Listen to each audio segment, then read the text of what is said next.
What's up, good people? Welcome to the show. Welcome to the show. We're about to get it in. And one thing that I'm going to talk about, one of my biggest supporters, channel member, Patreon, Uneducated Lame, just said you need to start a whole series called The Looney Left. We actually have already. You're watching it. You're watching it. It's only the second time I've put it in the title, probably the third or fourth time me and Hood Conservative has gotten together and done this. So it'll be going on every Saturday. This is probably like episode 3 or 4. But yeah, I will start counting down the episodes like that and putting Looney Left in every title and thumbnail because that's pretty much what's going on here. But shout out to everybody in the building. Make sure y'all hit the like button as we get this thing started.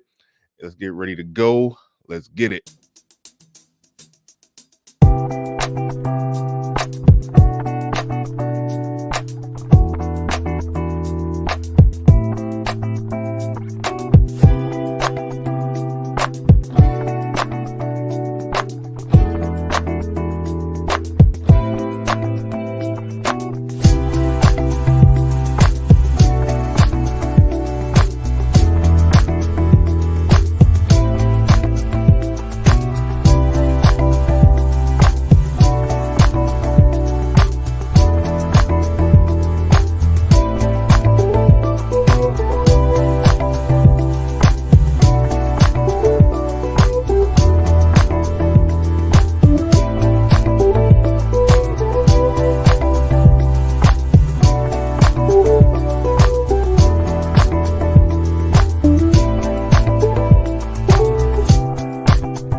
Peace, folks.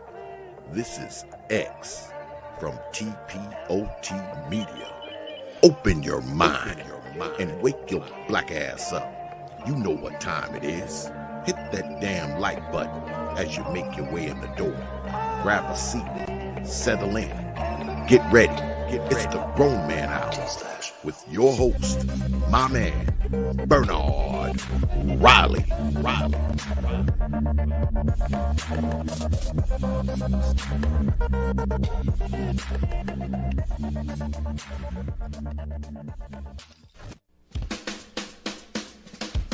Hey, what's up, everybody? This is Mumia Obsidian Ali. You know who I am. I need no introduction, right? And you're listening to the Grown Man Hour with my man Bernard Riley, heard weekdays right here on YouTube. What do you think about that? How about that? Now let's get back on with the show. Thank you.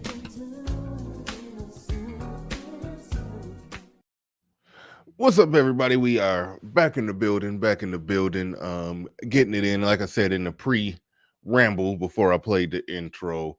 Yes, this is a reoccurring series already. It just it loosely was called The Looney Left. You've seen it in 2 of the titles.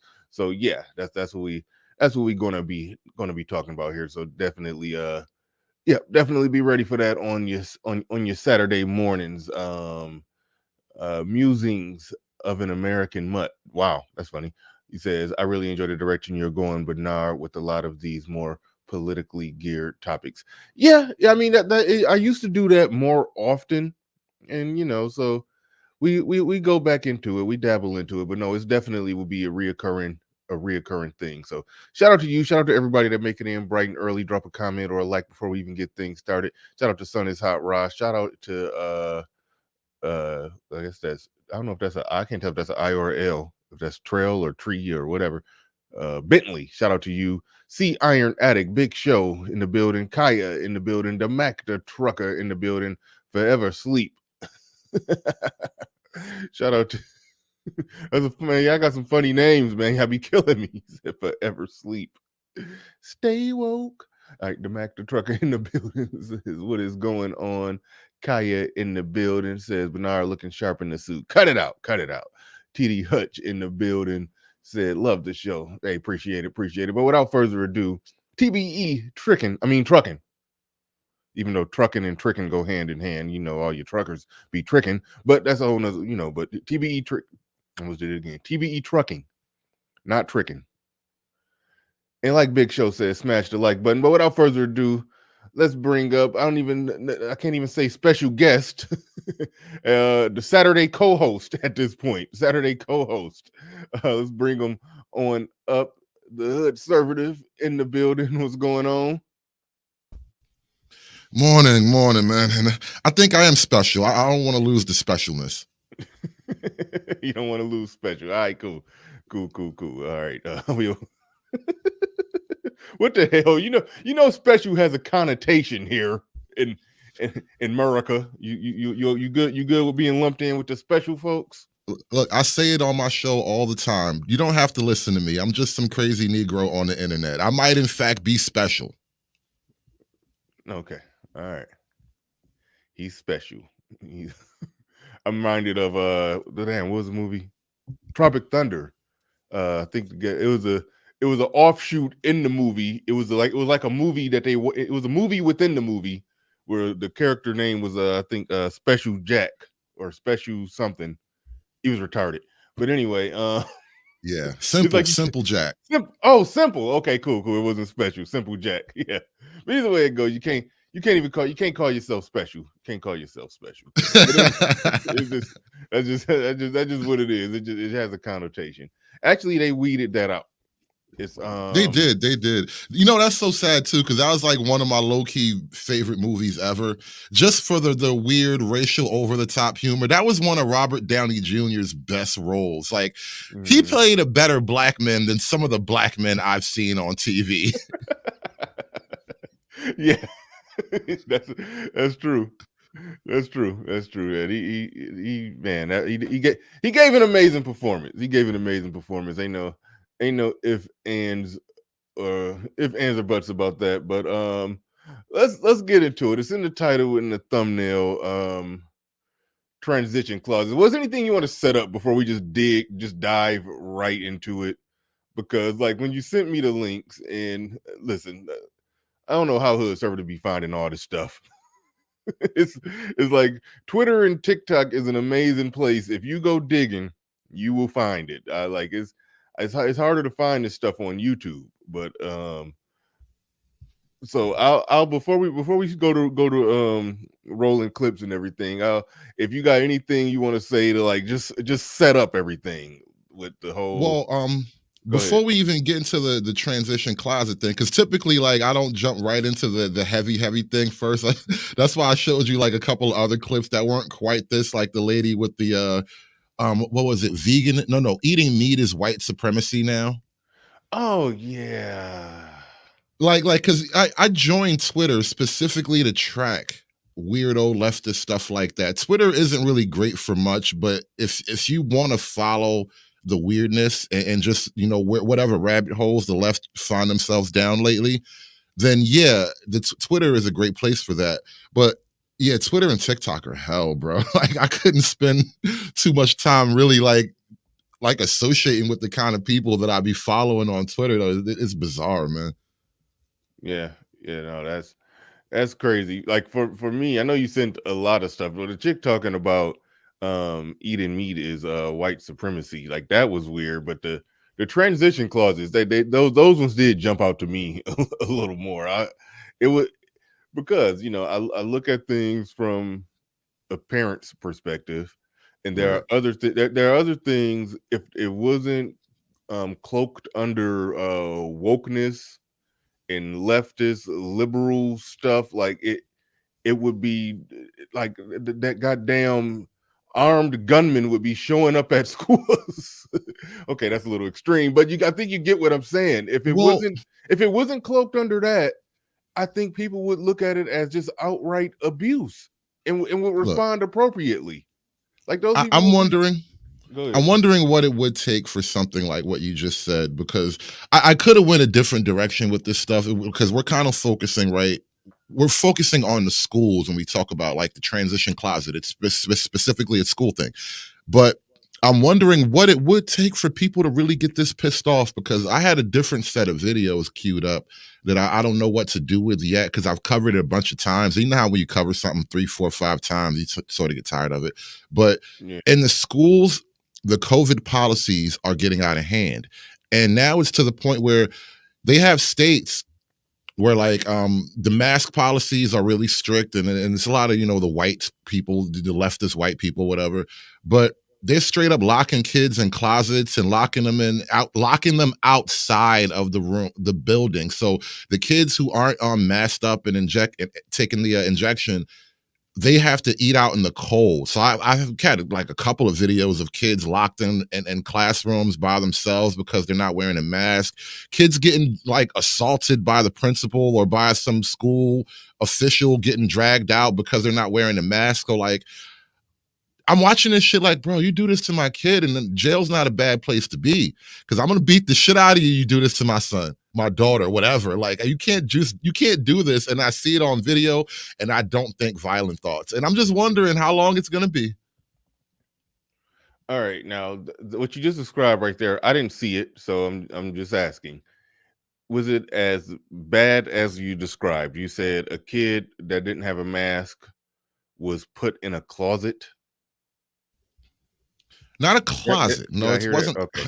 But not a closet, locked in another room. So like, I could probably dig it up in my my saved clips or whatever. But it's like a kid like, can you let me out? Can you unlock the door? And it's like, it's a really short clip like that, and it's explaining, he's locked in because he's not wearing a mask. And if it was that one, you might be like, all right, well, maybe this is weird, a made up story. This is a pattern of events that I keep seeing, like not in just any one school. It's sort of like just what's happening across the country now. And it's like, here and there, it's, isolated individual events. It's not like 100 times this has happened, but I've seen a trend forming. And so, it's just one of those other areas I'm looking at, wondering like, damn, if that were my kid, how bad would I beat your ass? Yeah. Well, with the clip we got up, you probably would, I guess. I mean, if you're willing to beat ass over that, I'm sure you'd be willing to whip some ass over over what we about to play right now. Because Oh God, yeah. this blew me away, man. And look, let me put out this disclaimer. And this is one area where me and you are different. You don't put out any disclaimers or qualifiers. You're more of a just kick the door down, start shooting, and ask questions later. I like to knock, and and talk to people and stuff. So let me just put out my little qualifier. I think I said this before. I started out on their side, not like that, but on their side in the sense like, yeah, of course, gay people should be allowed to get married. Like, of course. And then I heard, crazy people like you saying, yeah, and then when they do that, they're going to start doing this and doing this and doing that, and it's going to be all crazy. And I'm like, come on, man. You chicken little, an acorn fell, hit you in the head. You said the sky was falling. Like, Right. I used to criticize people like you on message boards who used to say that this kind of shit was going to happen, and I gotta acknowledge that I'm wrong, that I was wrong. However, I'm okay with adults having all their free choices. Grown people can make all the free choices they want to live whatever life they want. I'm not trying to get in nobody's way or stop nobody from being whatever they want to be all you could be, whatever you want to be, however you want to be it. This is America, freedom, and do whatever the fuck you want to do, long as you ain't hurt nobody else. That's literally my philosophy. But when people were saying, but they're going to start trying to, impose certain things on kids and try to normalize certain things with kids and the kids, and I'm like, come on, y'all, they not going to do that. But then, goddamn, fast forward 10 years later, I'm like, damn. So here it is. So so I'm about to play this clip and listen. Just listen to this shit, and all right, let's go. The goal of the transition closet is for our students to be able to wear the clothes that their parents approve of, come to school, and then swap out into the clothes that fit who they truly are. And I use the idea that this is like Superman changing in a phone booth. But that idea actually goes a lot further than that, because Superman isn't Clark Kent. Clark Kent is actually the disguise. And when Clark Kent goes into the phone booth, he transforms into Superman, who's really just who he truly is, Kal-El. And so this gives our trans students the opportunity to be the superheroes that we know they are. All right, before you say anything, this is the part. This Wear the hold on, clothes that their parents approve hold of. on. Is for I just want to replay the most problematic part. Okay, just hold on. our students to be able to wear the clothes that their parents approve of, come to school, and then swap out into the clothes that fit who they truly are. What he's basically saying is, mommy and daddy don't know that you're trans, but I, your teacher, I know that you are. So I'm going to let you, Johnny, I'm going to let you put a red hair ribbon or bow in your head if that's what you want to do. You want to? Oh, you don't like wearing the jeans and the t-shirt? Okay, well, how was this outfit? How was that outfit? Okay, how and I'm trying not to go there and say that he's putting the boy in a dress during the school day. Okay, you could take the dress off now, Johnny, when you go back home to your mom. But I know who you really are. Your parents don't know, but I know who you are. So I'm going to let you wear a dress when you're in my classroom, but we're going to, cover it up, hint, hint, wink, wink, when you go back home and, to your parents where you got to be Clark Kent. But you can come here and be Superman, because Superman is your version of Superman is the boy that wears a dress or just a little bow in his head or a pink shirt or something. Like it's like he's got like am I missing something? Take a breath. You got to take a breath I got to be missing something here. You're not. You're taking it all in too fast. Like you got to separate this shit. Because look, first the dress thing. Remember when we were younger and there was this thing of like girls going to school, and then when they get around the corner, or maybe they stop at their homegirl house and then they change into a skirt. Yeah. So one, you're teaching our boys to be thoughts, which is a weird kind of like right off the bat. Like, don't teach my son to be a thought. I don't appreciate that shit. And then two, that's almost minor compared to the next thing he said. That's why I said you kind of have to separate them, because this other thing, the symbolism of this is epic. Being gay is a superpower.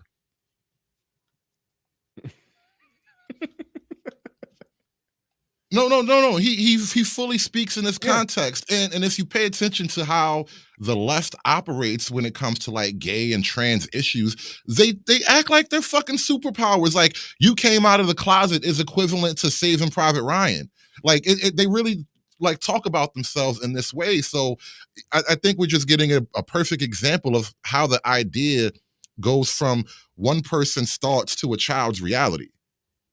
Because teachers often spend a more productive, maybe not often, but quite often, yeah, they will have a more productive day with your kids than you have. That's unfortunately true. I noticed that with myself. Like I look in the mirror with a lot of this stuff that we talk about, where I would notice that, okay, I get done with a work day. I would get done with a work, and this was back when I was doing, more strenuous blue collar work. So I'm physically tired. So yeah, I'm gonna come home, eat, relax. Hey, I got homework. All right, do your homework. Blah blah blah, blah blah blah blah blah blah blah. Then before you know it, I'm laying down in the bed. I'm chilling. I'm relaxed, and they homework is finished. Now they off doing their thing. They may go. When kids went outside, my kids they eventually. They was going outside a little bit, playing basketball because I had a basketball room in the driveway, or playing a video game, but it's an accurate statement that, yeah, these are the people that the awake, productive, tentative hours of the day are, spent with the teachers. The wind down, the day is over hours of the day is spent with the parents. So that's a true point that's hard to avoid. It's hard to get around. And it gets worse. I'm gonna tell you why. This is a TikTok video. Your kids have TikTok. The teachers and the kids are communicating off hours now. Oh. Yeah. Damn. Yeah. Your teachers are teaching in perpetuity now. Just this video alone is a 24-hour, 24/7 nonstop lesson. I never thought about that. Kids follow the teacher on TikTok, so the teacher posts well, okay, in a normal world, that could be a good thing. In a normal world, that could be a good thing when the kid is looking at memes and funny stuff or blah blah blah. If the teacher, if they follow the teacher on TikTok and the teacher just got a quick 30-second encouraging video about make sure you're doing your homework and blah blah blah, and remember we got this going on tomorrow, and yes, and let's go be great. Yeah. If the teacher was doing shit like that on TikTok, that would be fine. I had no problem with that.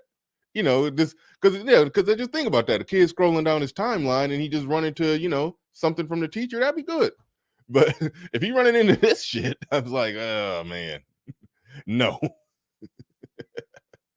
Like, goddamn. But no, that's a interesting concept that whatever he's doing in the classroom, that he's figured out a way to, extrapolate it forward into when they're at home with y'all can't see me, but cell phone in hand. Yeah, that's amazing. That's amazing. But all right, what's the I almost want I try to still man other people's argument or try to make sure that I'm not overreaching. But is there a way to interpret this as anything other than you send your boy to school in jeans and a hoodie, and I'm going to offer him, I'm using the word offer him the opportunity, if he wants, to put on some girl clothes.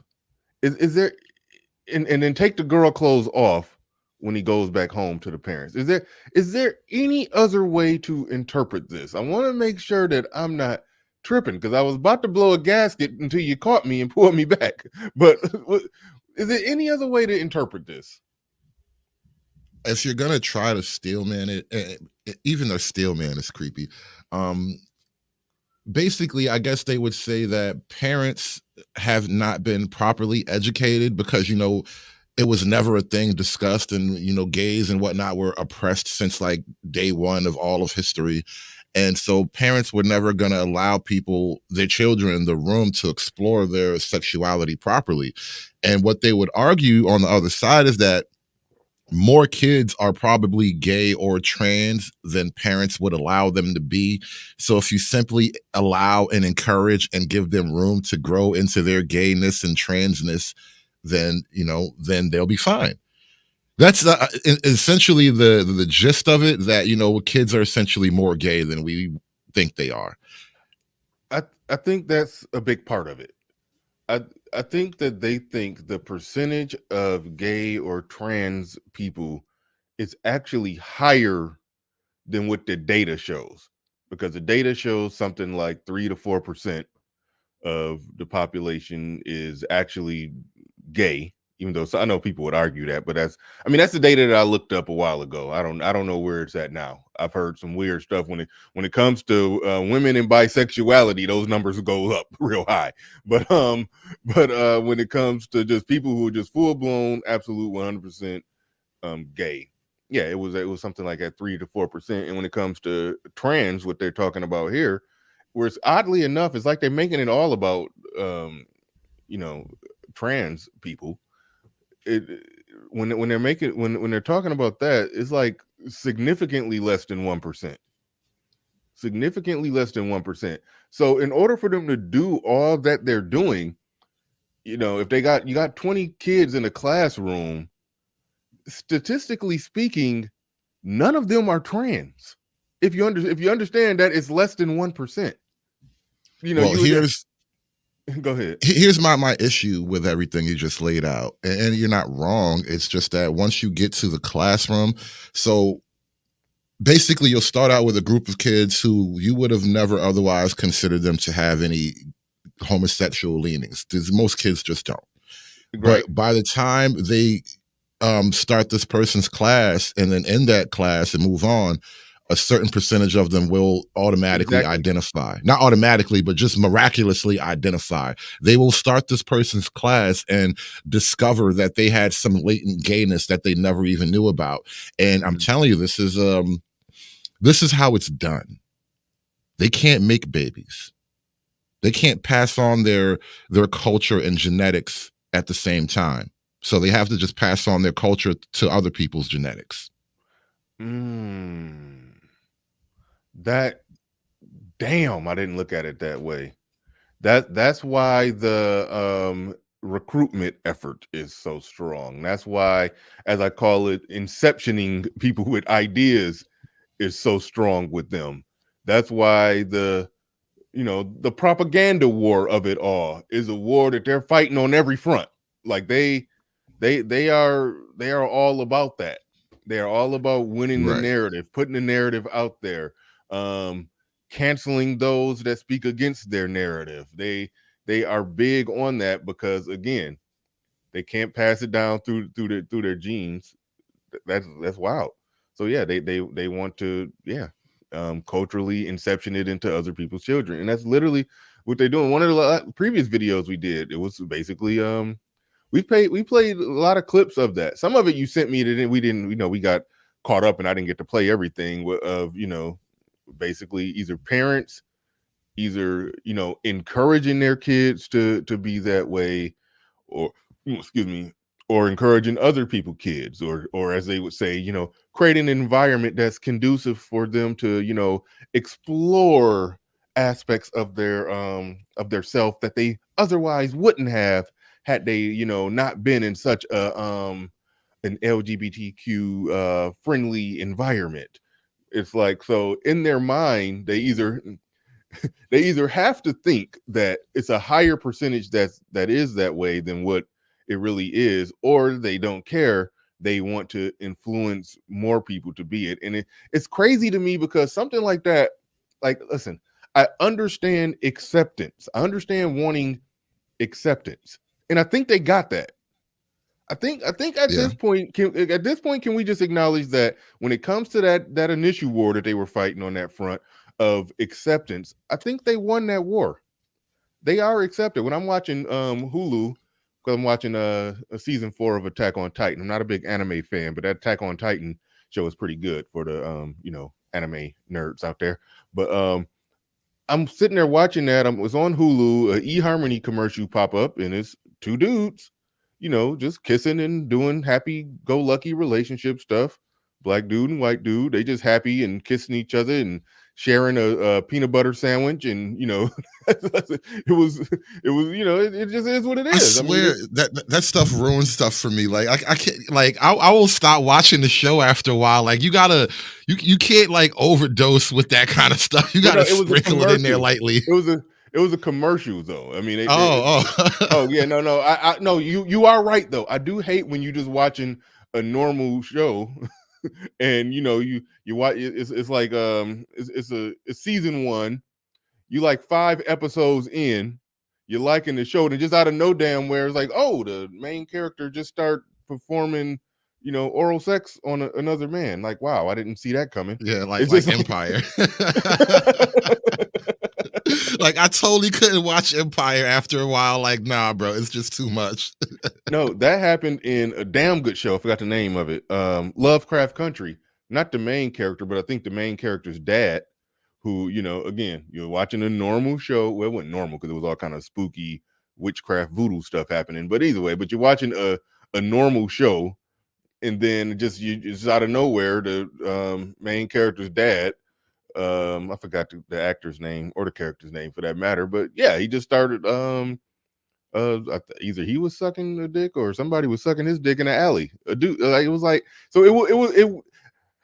listen, a lot of the stuff I'm not tripping, but it is like, hold on, god damn it, we was in cruise control doing a nice comfortable 65 miles per hour in cruise control, and y'all just hit a sharp left on me out of nowhere. It's like, whoa.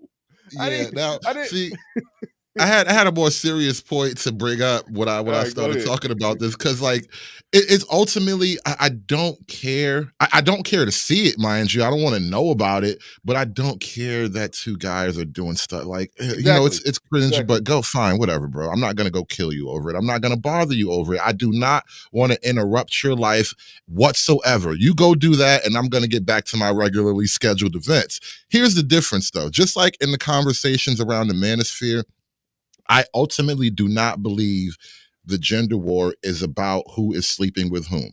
That is a surface level criticism that allows people to drag the conversation away from more relevant issues. Now, just like in this scenario here, I think what's happening is I don't want to live under your vision.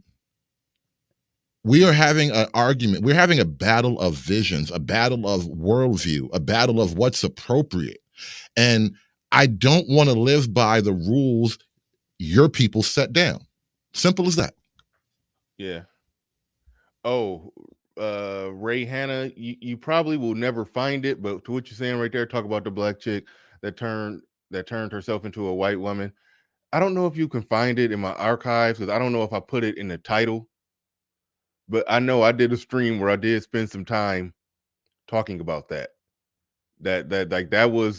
It was a lot to break down right there. I'm surprised the late great David Carroll didn't do something on that, because I can't remember exactly how it happened, because it's been a while since I watched it. It wasn't that long ago, probably about a year and a half. I don't know exactly, but all I do know is that that I think she had sex with a white man and he turned her white, and then everything was great about her life or something like that. I don't know. It was more to it than that, but it was a lot to break down from a it was a lot to break down there. That was I did a stream on that, but it's lost in my archives. Good luck finding it, because I don't even know where it's at, because I like over 500 shows at this point. But yeah, that was a doozy. But yeah, this is crazy. This is craziness, man. Like Was that the whole clip? Yeah. Oh, I'll pull it back up. Yeah, it was a short one. It's another one after this where they It's like a conversation piece, right? yeah, it's another one right after this. Hold on. Well, no, I just play it again. It's probably some people that just came in, so I'll just play what we were talking about again. The goal of the transition closet is for our students to be able to wear the clothes that their parents approve of, come to school, and then swap out into the clothes that fit who they truly are. And I use the idea that this is like Superman changing in a phone booth.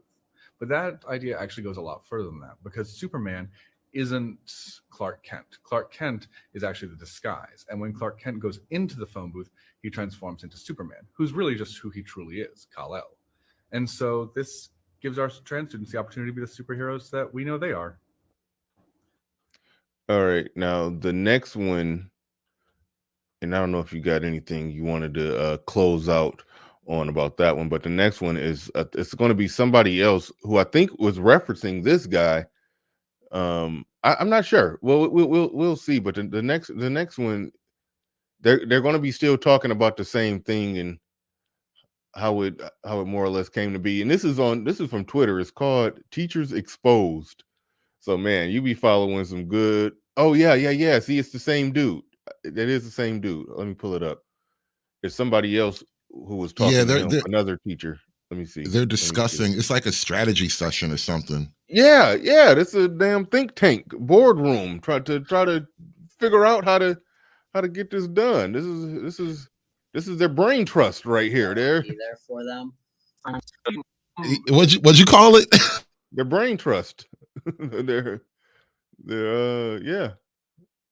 Because that's the same dude right there. That's the same dude from the last video. So he doing the transition closet thing, and he's talking to some other person on how they I guess how they brainstormed it and made it come to be. But there, I said it in the building. He says reason 9,999 to homeschool. 304 outfits will be offered Mark my words. P petal will be next letter added to the alphabet.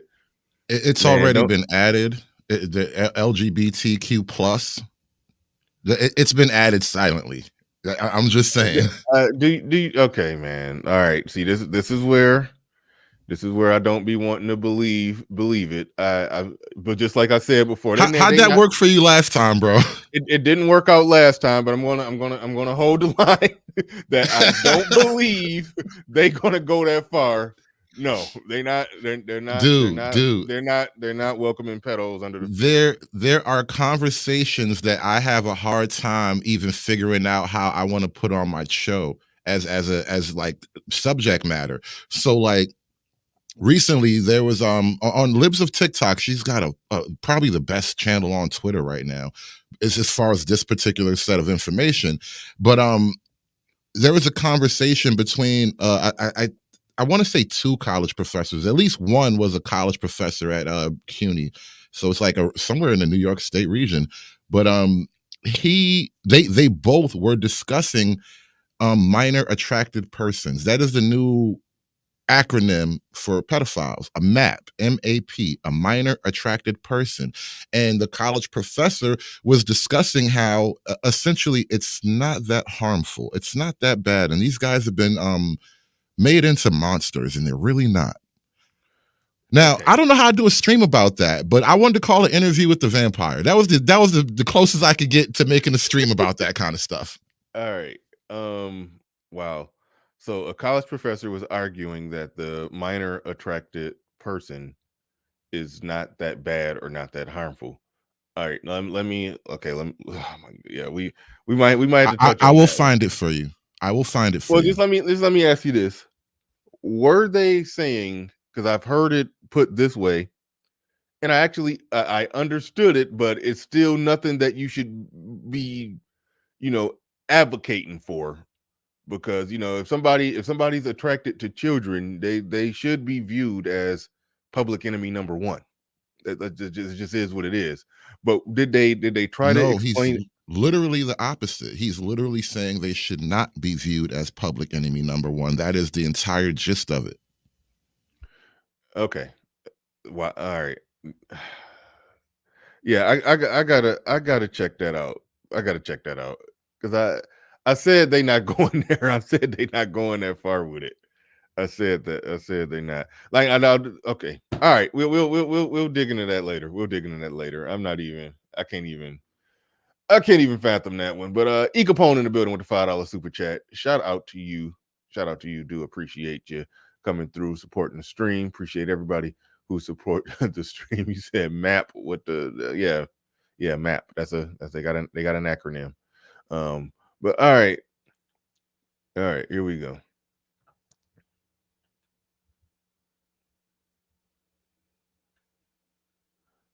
Just a question, sort of, where do you see us as schools fitting into sort of the greater vision that you have?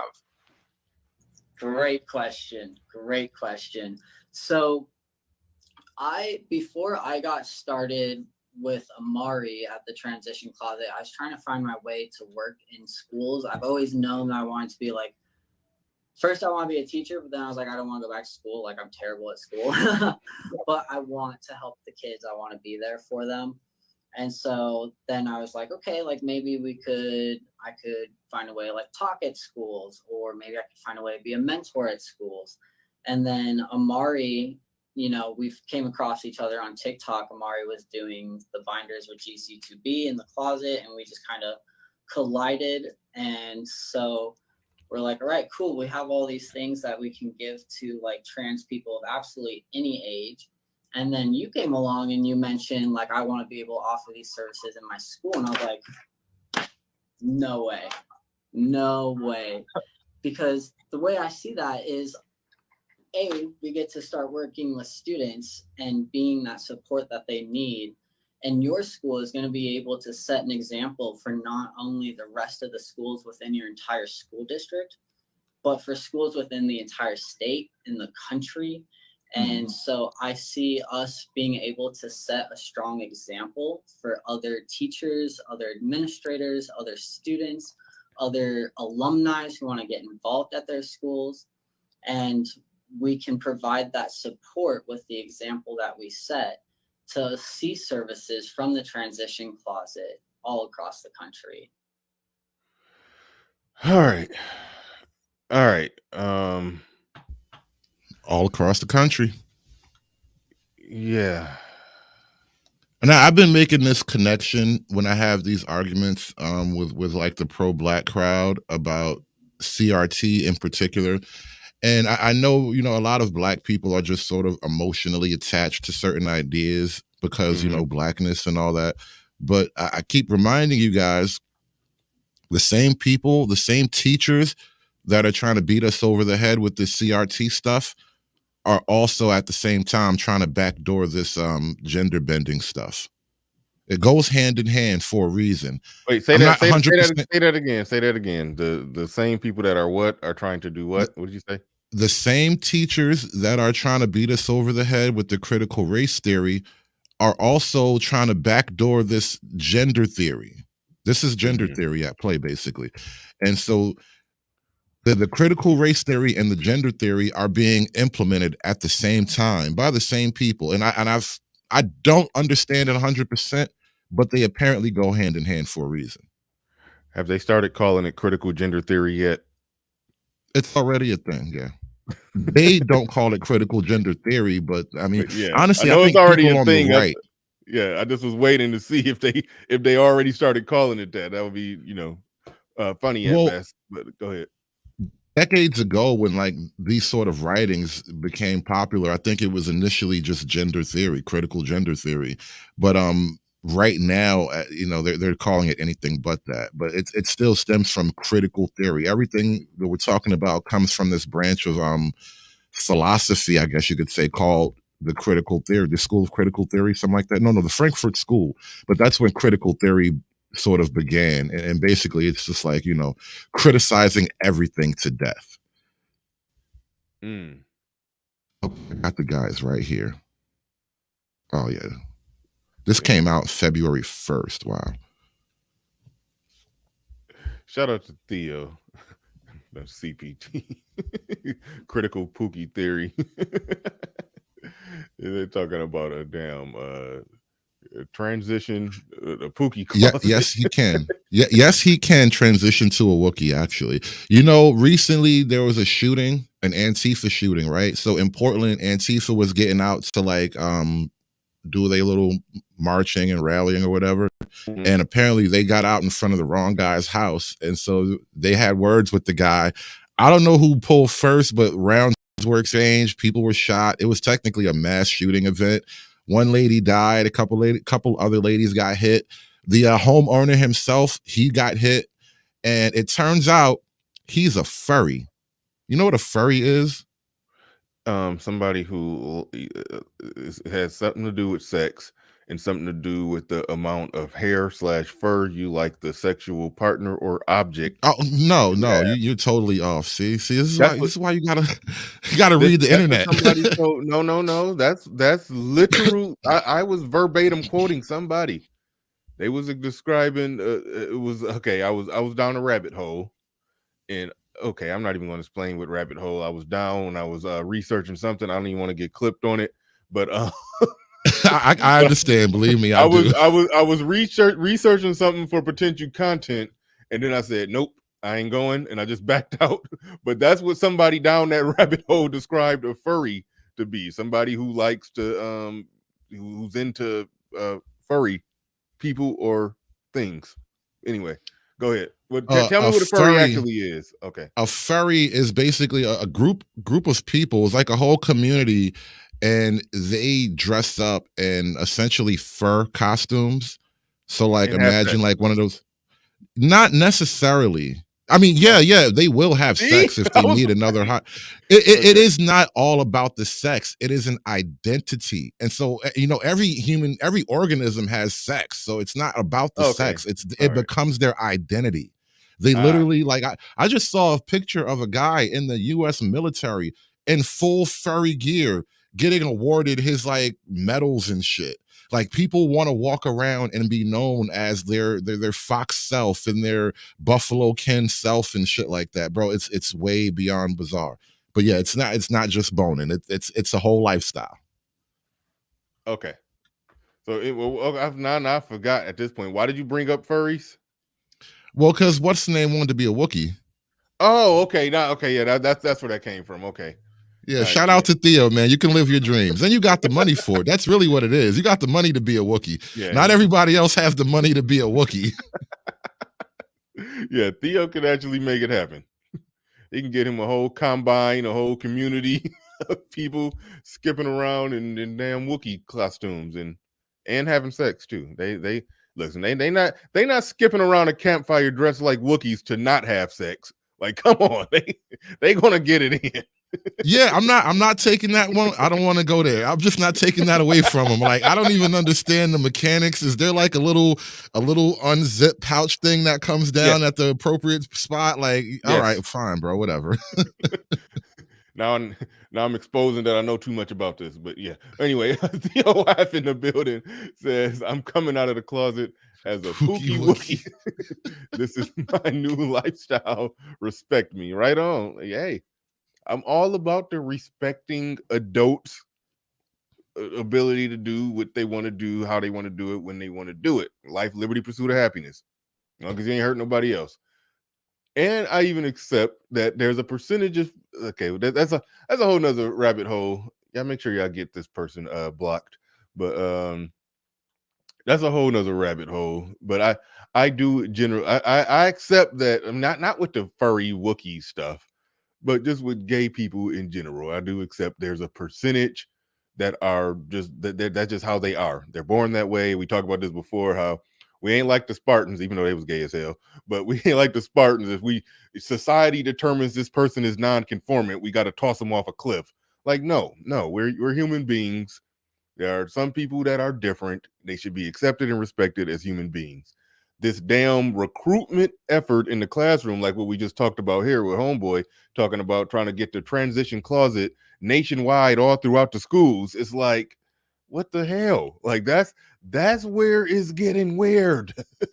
That's where it's getting weird. And and as much as I was like, I'm all pro accepting people for, to live, giving them acceptance and freedom to live their life how they want to live it. But then, like, goddamn, like, y'all, it's like y'all are ruining people who would be allies. It's like, it's because I know it's people that think like me that can just accept and support somebody's free choices. But y'all are getting to the point to where people like me who would be, okay with you. I'm like, no, I can't even stand with you. I can't vote with you. I can't do nothing with you because you're gonna be implementing this kind of shit.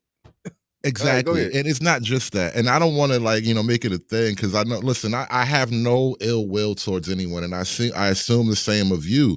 But yeah. I would encourage you to drop the ally concept. No, I already have. It is a one-way allyship. One-way allyship is slavery. Ooh, damn. Yeah. No, yeah, you're right. They do not want anything that we believe in. They are almost expressly against, and by we, I mean heterosexual, normal, regular society.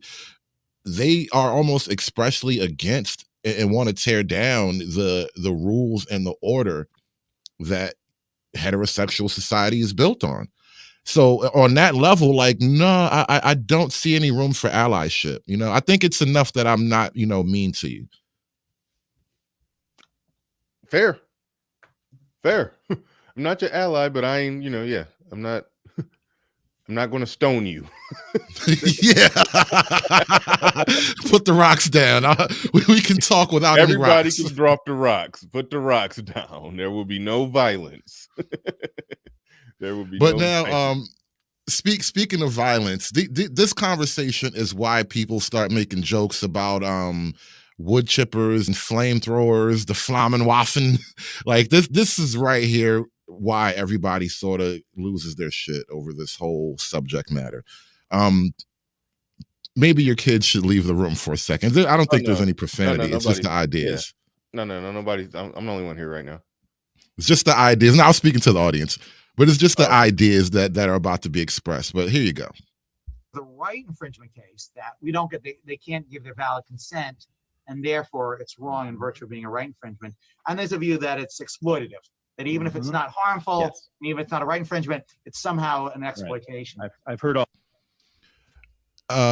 By exploitation and by right infringement, let me just be clear. We're talking about sex with minors.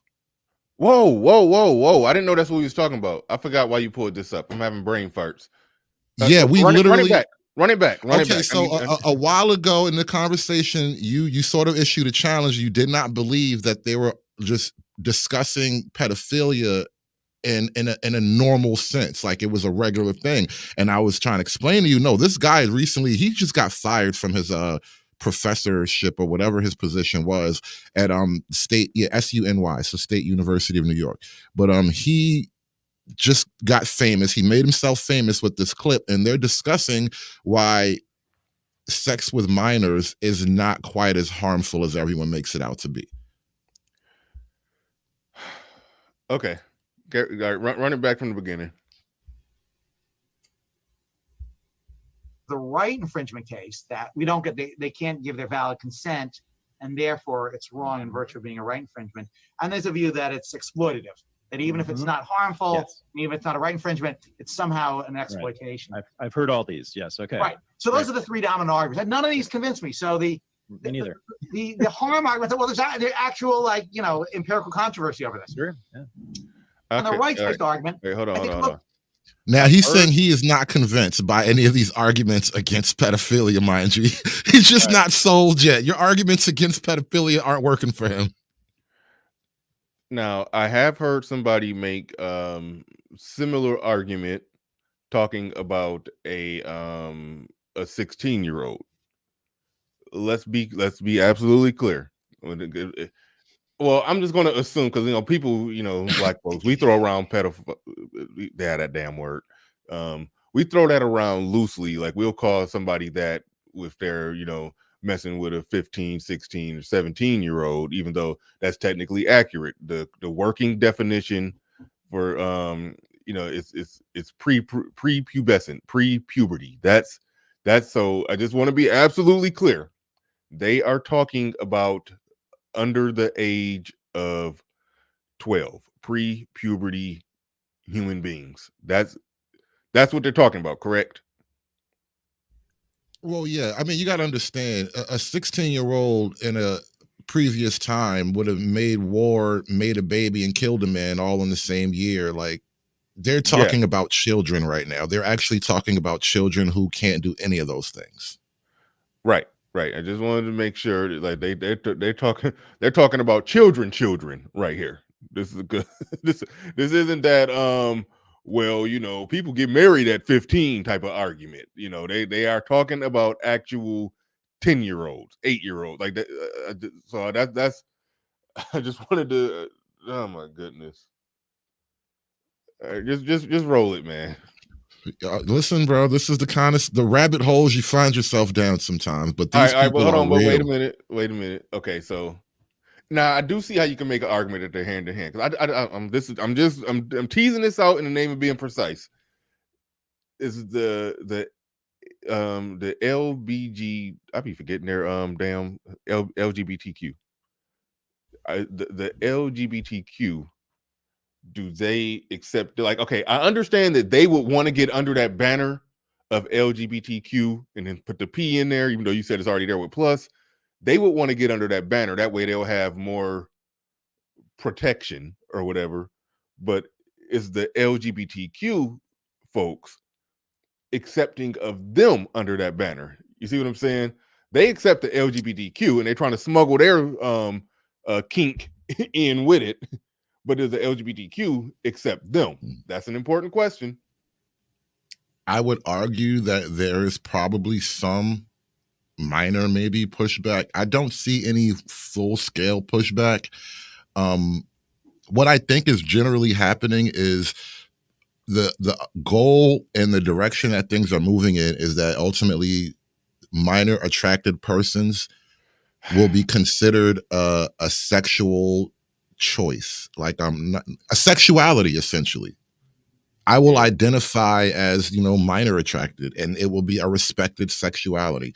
And I see no reason why the L Gibbets as a group would stop with why you would hate against your fellow sexually odd people.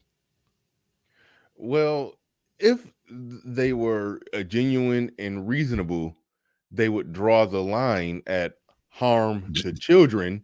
However, Genuine and reasonable.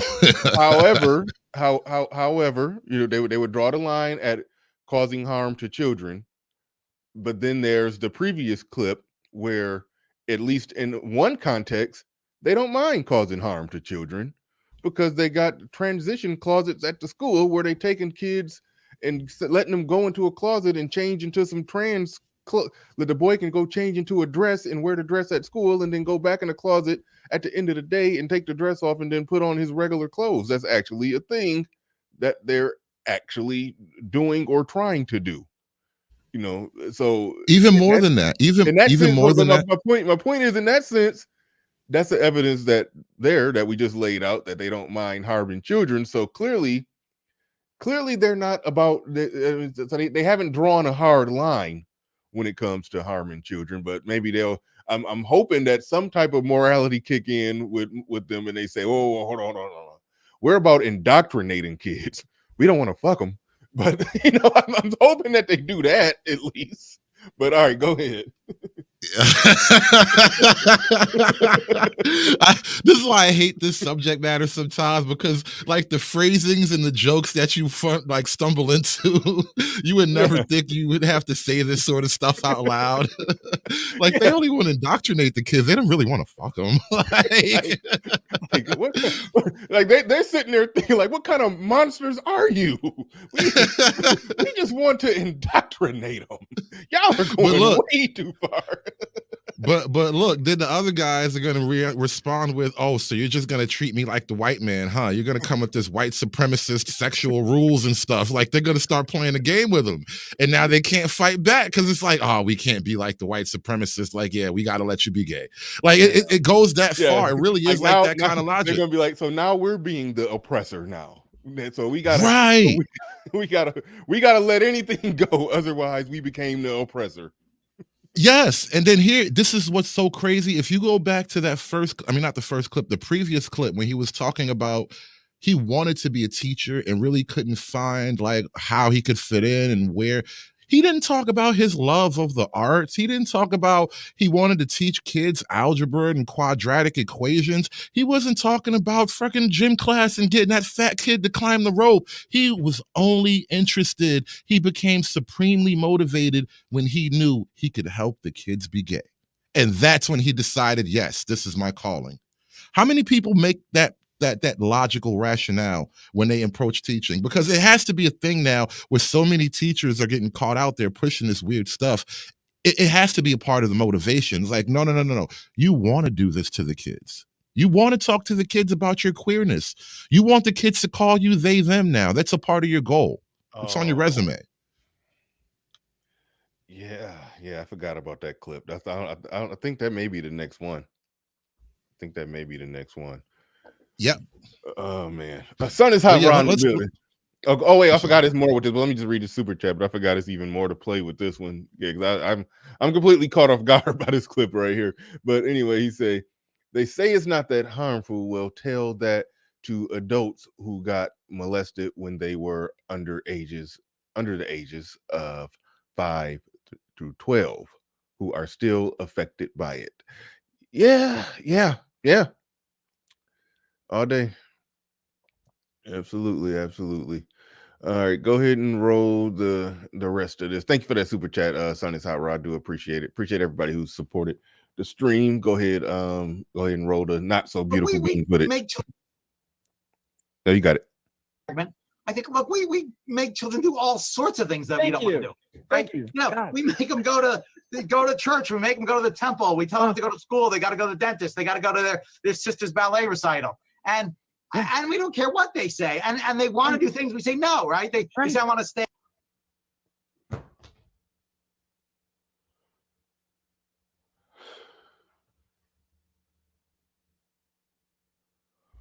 I'm sorry. That was we make kids do stuff they don't want to do all the time. You know, this is the same argument they make about the damn jab, but that's another show. But like, oh God, I can't believe the thought process on that. Like, let me run this back a few seconds. He's a little too excited for me.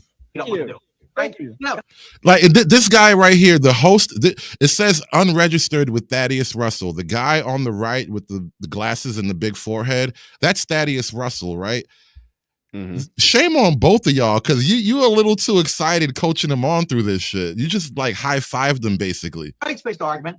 I think, look, we make children do all sorts of things that we don't want to do.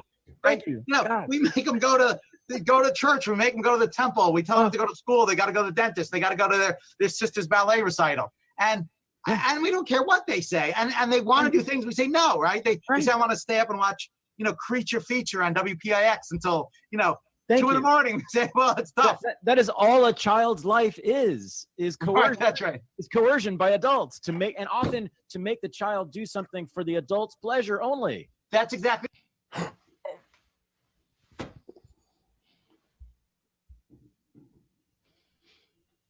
Professor, bro. The professors here, these people are literally in charge of educating the future. And this is, how they believe. The guy on the left is a professor. The guy on the right, I'm not sure if he's a professor. He's just like a host, like a YouTube host or something like that. But yeah, this is where it is. Be right. Yeah. You say, you're going to go to your great uncle's funeral, even though you want to go, and even though it's not in your interest. Right. So the rights-based argument's a little bit hard to follow. In addition, at least in some cases, certainly with regard to hebephilia and sort of. When he says the rights-based argument, what he is getting at is children don't essentially have rights. And that's really what he's getting at when he says the rights-based argument doesn't work for me, because he's saying that parents, typically a parent's will supersedes a children's rights anyway. So he is now ascribing all the normal, mundane parental authority behaviors to pedophilia. That's his mind. That is crazy, man.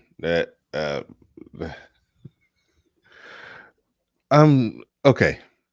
I see. This is where I wasn't trying to take it, and I'm glad you showed me this, because the argument that I had heard before is that somebody was simply say, okay, how somebody get out of jail or prison or whatever, and they're registered sex offender, then they gotta basically it follows them everywhere. The neighbors got to know. I think I heard somewhere that they had to tell people or something like that, or blah blah blah. They got a lot of restrictions, which I think they should. But I heard somebody make the argument that yes, this person has this affliction, they have this desire to do it, but it doesn't mean that they're going to do it. They're going to they're going to exercise restraint from this thing that they want to do, that they know is wrong now, and they won't do it anymore. So they shouldn't be. We shouldn't make their life harder on top of that. They should be able to, you shouldn't be able to Google that they have this, that they did what they did. They should be able, so they can get jobs and blah blah blah blah blah, and be treated like people in society. For a second, I thought that was about to be the argument, that they weren't saying it's okay for them to do it. They were just talking about like not mistreating those that have done it. Let them reintegrate into society like every other criminal. After somebody, robs a 7-Eleven, he do his time, pay his debt to society, and then let's let him, start over and have a normal life. I thought that was going to be the argument. I was wrong. They are actually advocating for I already said it. I already messed up the algorithm with it. They advocating for fucking kids. That's just all to it. I don't typically get religious or spiritual, but I had a revelation a few years ago, just how fake everything in the world really is. And then it's like, you know what? Maybe evil is real. And not only is evil real, evil smiles in your face and tells you it cares about the world and it wants to help.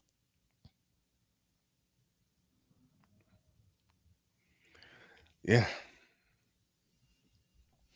Yeah. I don't even know where we go from here. Is it more? Do we finish? Oh this yeah, clip? there's several clips. This is a conversation that's been broken up into clips, so we could just get to the good parts. Yeah. Is it anything else you want to play from this? Oh yeah, I've got it queued up right now. All right, go ahead. All right, go ahead and roll it. Go ahead and roll it. Still the adult child sex. That's always a big seller. Oh yeah. Well, that I had good friends who said, "Are you crazy? Do not write that book." Man, listen, you're talking to a guy who for 25 years has been making arguments more or less in defense of adult child sex in classrooms. Are we all on the same page now? It's being discussed openly in a literary context, even. Like, they write books about the shit, bro. He sat down. You know how long it takes to ask Obsidian how many hours he spent writing his last book, and then transfer that time to writing about adult child sex. That's not funny, but but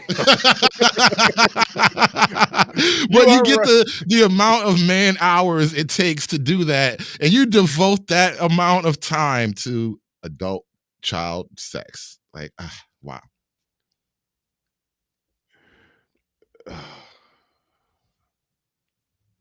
Yeah, you got it. You got it bad if you yeah, you because you have to put in a lot of hours to write a book. How do you research this material, by the way? Like, do you go in the field? Like, do you do in-depth study? How do you research this? I'm curious what went into your book, bro. I'm Field almost research. afraid. Field research. Right. Like, how?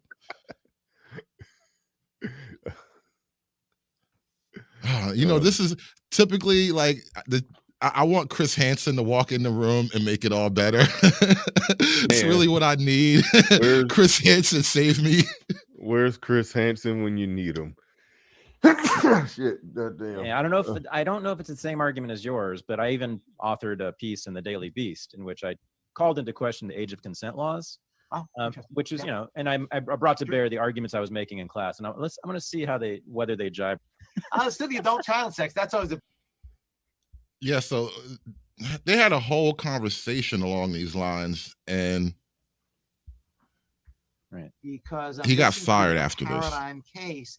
There's actually some meta studies which seem to suggest that in some cases, at least with regard to adult males and underage males, that it's not harmful, or if it is harmful, we can't decide whether the harm is due to the sex itself or the fact that society goes berserk over it.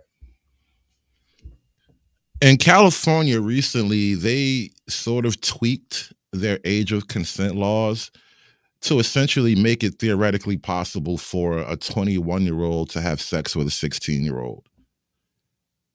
And in California, just to be sure, they tweaked it to where a 21-year-old can have sex with a 16-year-old. Yeah, I'm not gonna say they totally like did away with the age of consent, but it's like they added some kind of clauses or something to their law where it's not a big thing, and it was introduced as sort of like a gay protection thing. How was that a gay protection?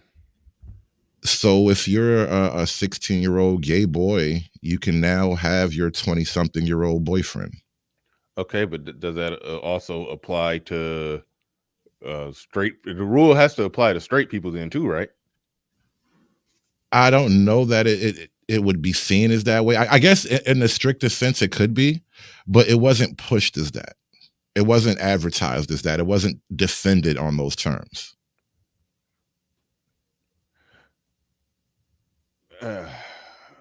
I'm confused. If they changed it to where they can't make a law like that. I know for sure it can't be written that way to where they say a 16-year-old boy can have sex with a 16-year-old man. It's like you get, but man, that would be wild if they're basically saying that in the context of a 16-year-old boy and a 16-year-old man, nobody is a victim being exploited. They only view that in that way as if it's in the context. If there's a man, a 21-year-old man and a 16-year-old girl involved, they're basically saying this boy he's a man. He makes his own. That's that. Now That's you're right. crazy Legally, if they put that on the books like that. Go ahead. Legally, I don't think it's written in a phrasing the way you just described. It's probably written a little bit more neutrally, but they were saying they were solving a problem, and this isn't a quote straight people's problem. This is more of a gay world problem, I assume. And so again, the phrasing may be neutral, but if you go back and sort of get into the stories around when this became law and the people who were pushing it and why they say they were pushing it, they're not talking about defending a teenage girl. They're talking about, well, not a teenage girl in that sense, but they're talking about defending young homosexuals, basically. Yeah, that's wild. That's wild. There, I said in the building says the LGBTQ will accept P. There is strength in numbers. Also, P supporters include powerful elites like Epstein. Thank you for the super chat. Appreciate that. Appreciate that super chat. All right. Go ahead and roll some more of that if you want to, man. So wow. One of the articles I was reading said, look, this is wrong. We don't need to know whether it's harmful. The empirical question of whether or not there's any long-term harm we could track on this is really beside the point. And I was kind of struck with the question. I thought, well, it's not obvious to me why that is. Right? I mean, the standard kind of other argument is that it's a right infringement. And I wasn't sort of convinced by that argument.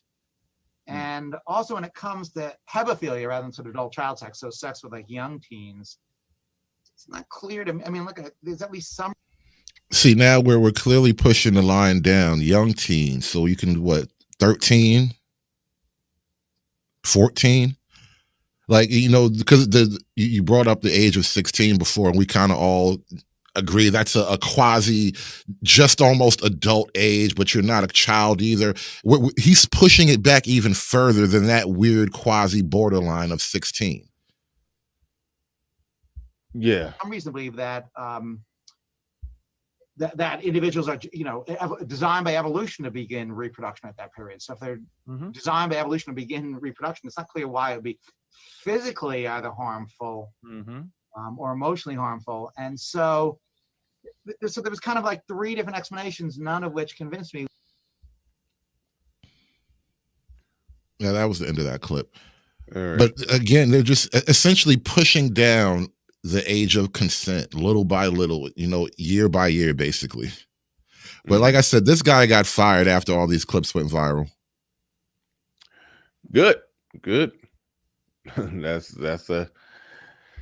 encouraging. That's encouraging, I suppose. Right infringement case. Sorry. But yeah, that was wild. That was wild. Man. Let me pull up this. What we going to now, I'm like, in lighter news, like this isn't what we're about to look at now ain't quite as bad no more. After listening to that junk. This is let's see where we at. This is from Libs on TikTok, who we about to play right here. And shout out to whoever made this what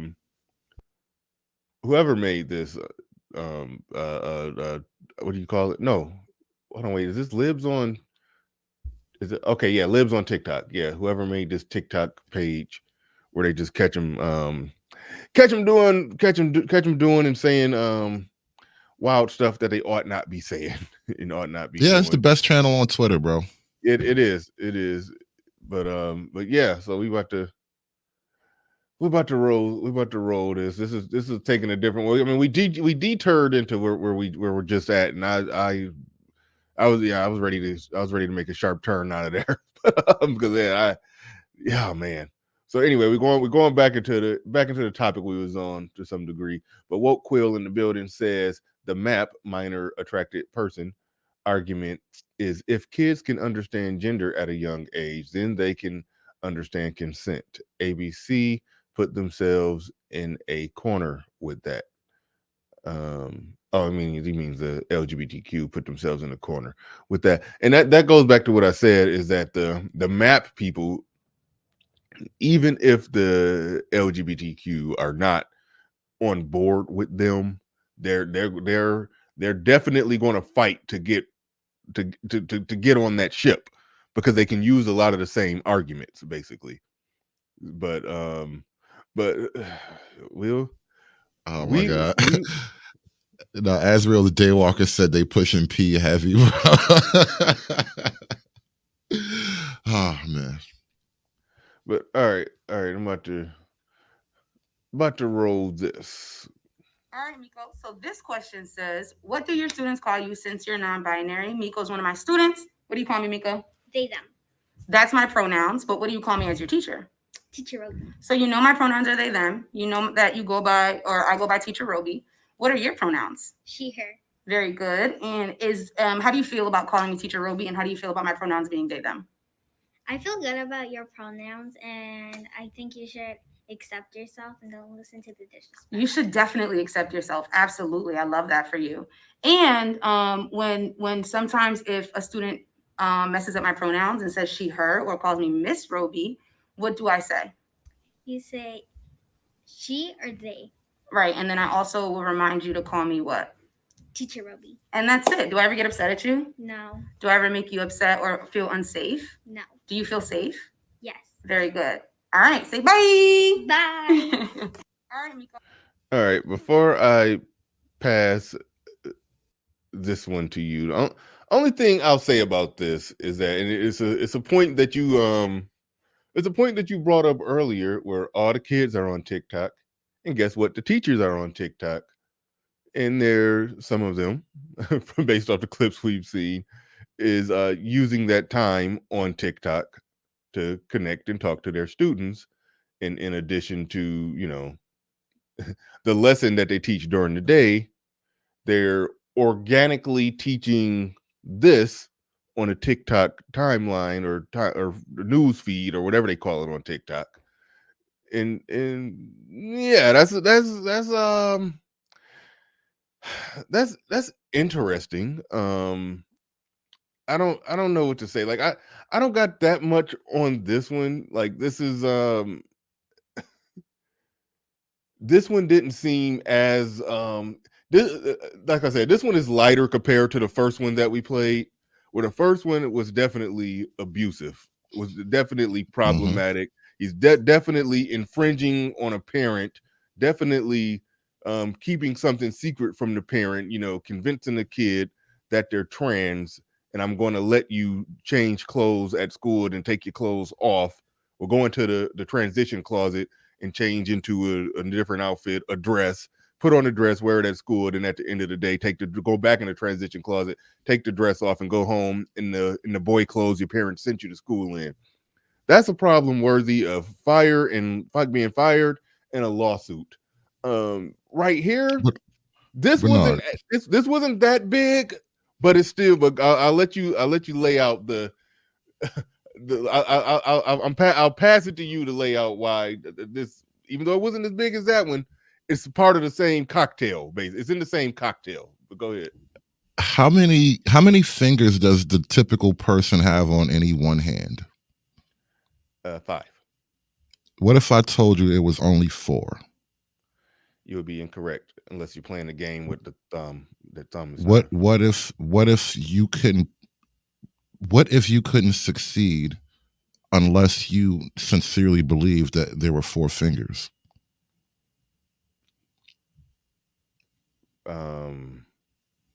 What if I put a gun to your head and told you again that there are actually 4 fingers? Now what do you do? And you look down at your 5-fingered hand and you look up to me and tell me you believe that you have 4 fingers?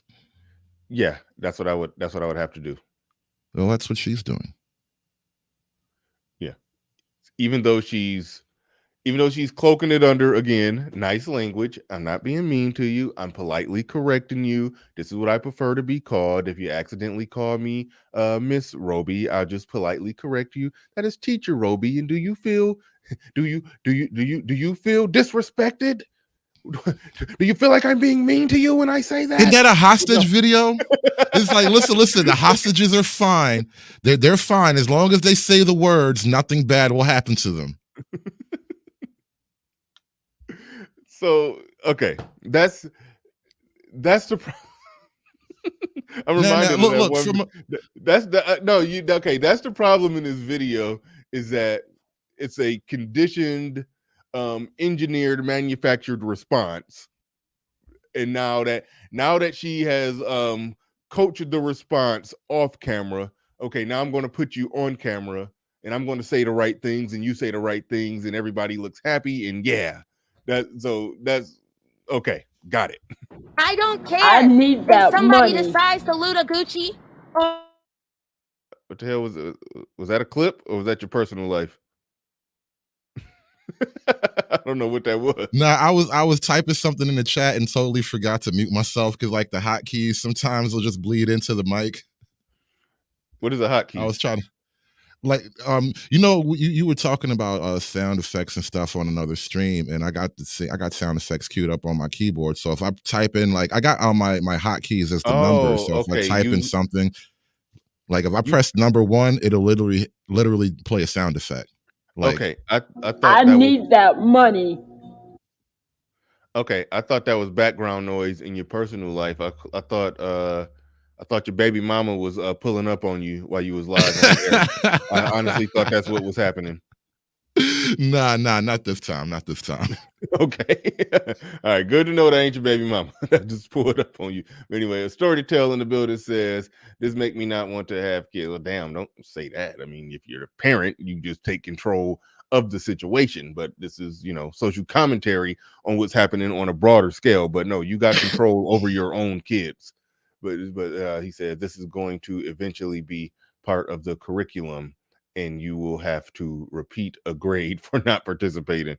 Yo, that'll be, oh man, if they make that a class. Wow. Anyway, that was a whole nother thought. But thank you for the here's super my chat question, story though. to tell. Okay, go ahead. That comment just dovetailed into the question I've been holding for a second here. What do you do? Because I'm curious now. This isn't the type of thing where you go lose your shit and you want to confront another person about it. Not aggressively per se, but what do you do as a parent? And I would like to raise this to the entire chat, anyone who's listening. If your student comes home, your son or your daughter comes home from school, and they start playing the pronoun game, what do you do? No, just as simple as that. So like your son or daughter comes home and they either they call their teacher, they, them, it, him, whatever pronouns they want to play with, or your child themselves come home and says, I identify as we and us. How do you respond to that as a parent? You're going to beat the pronouns out of your kid? Like, that's way off the table. Like, what do you really do? This is how dangerous and insidious this shit is. Like, what do you do when somebody attacks you in this way? Like, I don't know the kung fu that you really use to fight against this sort of thing. I don't either. I don't either. Like, that's yeah. No, I mean, no, that is that you ask a good question, and it's a weird thing, because in the event that your kid does come home talking about, they them pronouns or whatever, and they prefer to be called, referred to as they them, at that point it's already done. It's not already done in the sense that there's nothing you could do as a parent. But apparently, if your kid comes home and does that, there's been an entire school year. Let's say they come home in the 3rd grade and they're doing that. That means from the time they started in that classroom with that teacher in the 3rd grade, when they went to school, starts in I think September. Yeah, September. Okay, so from September until May, unbeknownst to you, they've been indoctrinated. So they pull up when they pull up at that point. You're in a situation where you would have to undo 8 to 9 months of indoctrination, or try to get caught up on what's been told to your kid. Look at the because situation you put your kid in. If your kid comes home talking like this, it kind of shows you that they bought into it some level, or they believe it, or at least they've bought into it enough to act it out.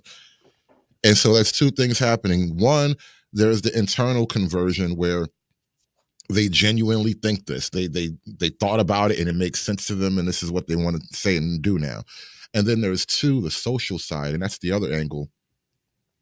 If you are at home telling your kid, look, your teacher's crazy, this whole thing is dumb, don't play along into this, you have now made your kid a little bit of a pariah in the school, because you're now going against the grain. And you know how hard it is to be a kid in school going against the grain. Like, everybody wants to be the cool kid, or at least not be outside of whatever is popular.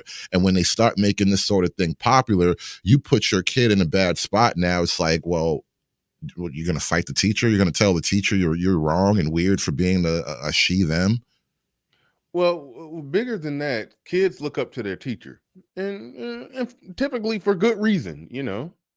They should look up to the teacher. So if you go that route of saying, no, your teacher is crazy, shouldn't have did that, blah blah blah blah blah, then you run you're going to look like the bad guy. And as a parent, sometimes you do got to be the bad guy. It is what it is. But yeah, that's why I said it's not an exact right answer. It's you got to respond to it however you choose to respond to it, and understand the cost. It's no clean, easy answer to it. If the teacher has, unbeknownst to you, taught your kid something that you're diametrically opposed to, then yeah, you gotta undo that. But then it goes back to what you said, this thing that you're diametrically opposed to your kids being taught is something that's become, at least in that classroom, the socially accepted norm. It's like your so your kid becomes the kid that that doesn't want to stand during the Pledge of Allegiance. Your kid becomes the kid that that doesn't want to, I don't know, I'm trying to think of whatever, customary norms are. He's like, you're making your kid be that kid. So other kids don't want to play with your kid at a certain point. Yeah, it literally becomes that. It's getting flipped around, because at one point the kid who was noticeably gay at one point, and it was varying levels to it. I'm trying to think back. No, actually I can't think back like that in elementary school, but by middle school it was some people that, everybody just went out like that, but it was some people that, they got you side-eyed like, yeah, this person, I'm pretty sure he gonna turn out to be gay. Your kid, it's almost like it's flipped around, where the kid who's like, wait a minute, some of this is weird, that kid becomes the equivalent of the kid in school that everybody kind of knew was gay, but because and he was a social outcast to some degree. You see how it flips around. Could you imagine a world where you have to be straight in the closet? Like, you have to hide your real desires to have a normal baby with a real woman. Yeah, I mean, yeah, it's hard to laugh after a while. You think about it, and it's like, it's not funny anymore. It's not like that now. But in her classroom, if a kid just says no, like you said, 5 fingers, a hand has 5 fingers. If a kid says no, they, them pronouns don't make any sense to me. You're telling me I have to say something that's that just does not logically add up. I'm calling a individual a they. I'm referring to an individual as a they. I'm referring to an individual as a them. That doesn't make any sense to me. I don't want to say that, and the kid who does take a stand on that, yeah, they would be referred to that. I mean, they would be the social outcast, and it would be one thing if it was just one kid in the room who says, hey, I want the they them they them pronoun things. Okay, that's just one kid. It's 30 kids in the class, 25 kids in the class. That one kid, then hey, I just me and that kid, we just we don't see eye to eye. No big deal. But when it's the teacher, then it turns into a situation. Like I said, everybody looks up to the teacher. Everybody likes the teacher. So even if a kid just does not think that this makes any damn sense at all, they're in a situation where they would now then become they would become the outcast. So I do get that, even though again, this video, even though it's problematic, it wasn't as insidious as the first ones, but I mean it's just that this video lines up with what I would say what I call the propaganda war. This is she's smoothing it over, really nice, like the girl, when she asked the girl, okay, what pronouns can you use? She said she, her. She used normal traditional pronouns. Okay, mine are they, them. Do you got a problem with mine? I don't have a problem with yours. We're all cool. A high five, yay. She's trying to put she's putting it in that way, and it's like that's okay, but whenever somebody is talking to a kid in a conversation that you could tell was guided, it's like, yeah, it does reek of a hostage situation. That's why I kind of made the reference to it. And a second ago, when you did the numbers, like 25 to 30 kids per class, look at the ratio. One well-positioned person can now create up to 30 potential allies for the cause. Oh yeah. That's what they're doing. And again, it goes back to we be talking about that in this space when it comes to political power. Oh yeah, they are looking at it like that. They know if they can get the elementary school, the middle school, and high school on board, fast forward 10 years later, all those people I just named, even the elementary school kids that, if they're 10 years old, in 10 years, all of those people are voters. So yeah. They're building their army right now. They're not going to convert everybody to being gay, of course not. But they're building their team, their allies, their voters, their supporters. Let's take gay off the table for a second, right? Let's assume that we will always have like 1 to 3% population. That's not going to be the major issue.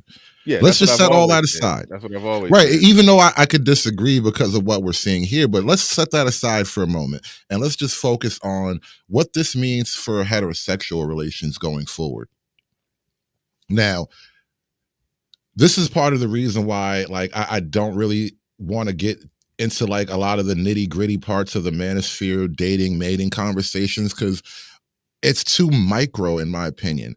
There's a huge macro problem that is way out of the conversation as far as like the manosphere is concerned. Like, what are people going to do when it comes to the actual power that's being shifted away from not just men per se, but the ideas of men and patriarchy and what it takes to make a family, what consists of a family, what are the norms for human interaction.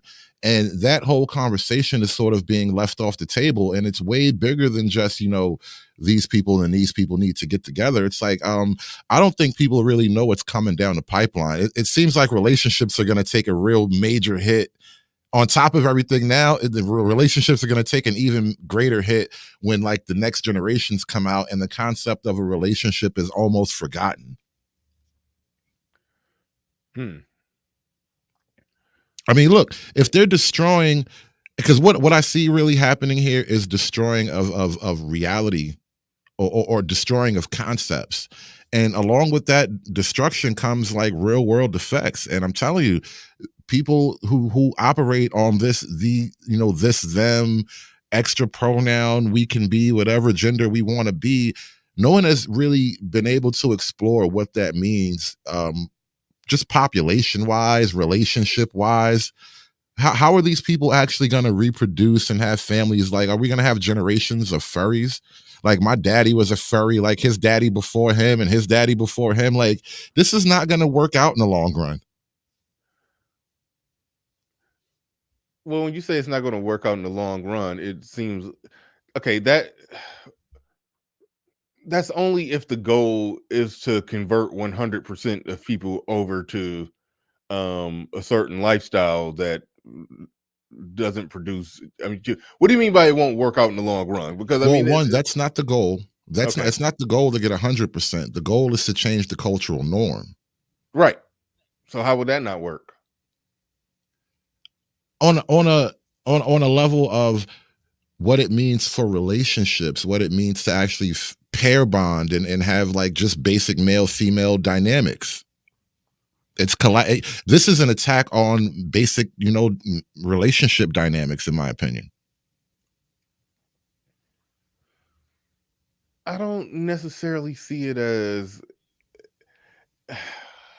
Let me think. I don't know if I see it as an attack on that. I mean, they're not exactly stopping people who they're not stopping the male female traditional straight relationships from happening. What they are normalizing. They're normalizing with the type of relationships that they engage in, and they are, as we showed in the previous videos, they are working really hard to recruit at as young of an age as possible others to they went beyond recruiting others at a young of an age as possible to be supportive and accepting of people who want different types of relationships. They've gotten to the point to where they're trying to convert as many children as possible to also engaging in those type of relationships. So I guess in that sense, I mean, is that the sense that you're saying that they want to? They're not. I guess I don't understand exactly what you're saying. That they're not going to stop or prevent straight people from being straight. They're just they're trying to increase their percentages, increase their numbers, increase their acceptance, increase their voting power, political power, and social power. That's more or less what they're trying to do. I don't think that and maybe I'm forgetting exactly what was your was the closing statement in your argument. So what are you saying that they're also trying to do? Well, what I'm not saying trying to do per se. What I'm talking about is the general net effect will be. Okay. The general net effect will be basic male female dynamic relationships. Like the basic dynamic between the male female in a relationship will be something that is less and less socially encouraged. And therefore less and less socially accepted, so less and less socially reinforced, and ultimately you will have the net effect of traditional male female relationships just not being the norm, and that's where we're headed. Where there is, I would argue, an active goal of trying to raise the numbers and therefore the political power of like the gay. And the gays and the allies, the whole LGBT movement.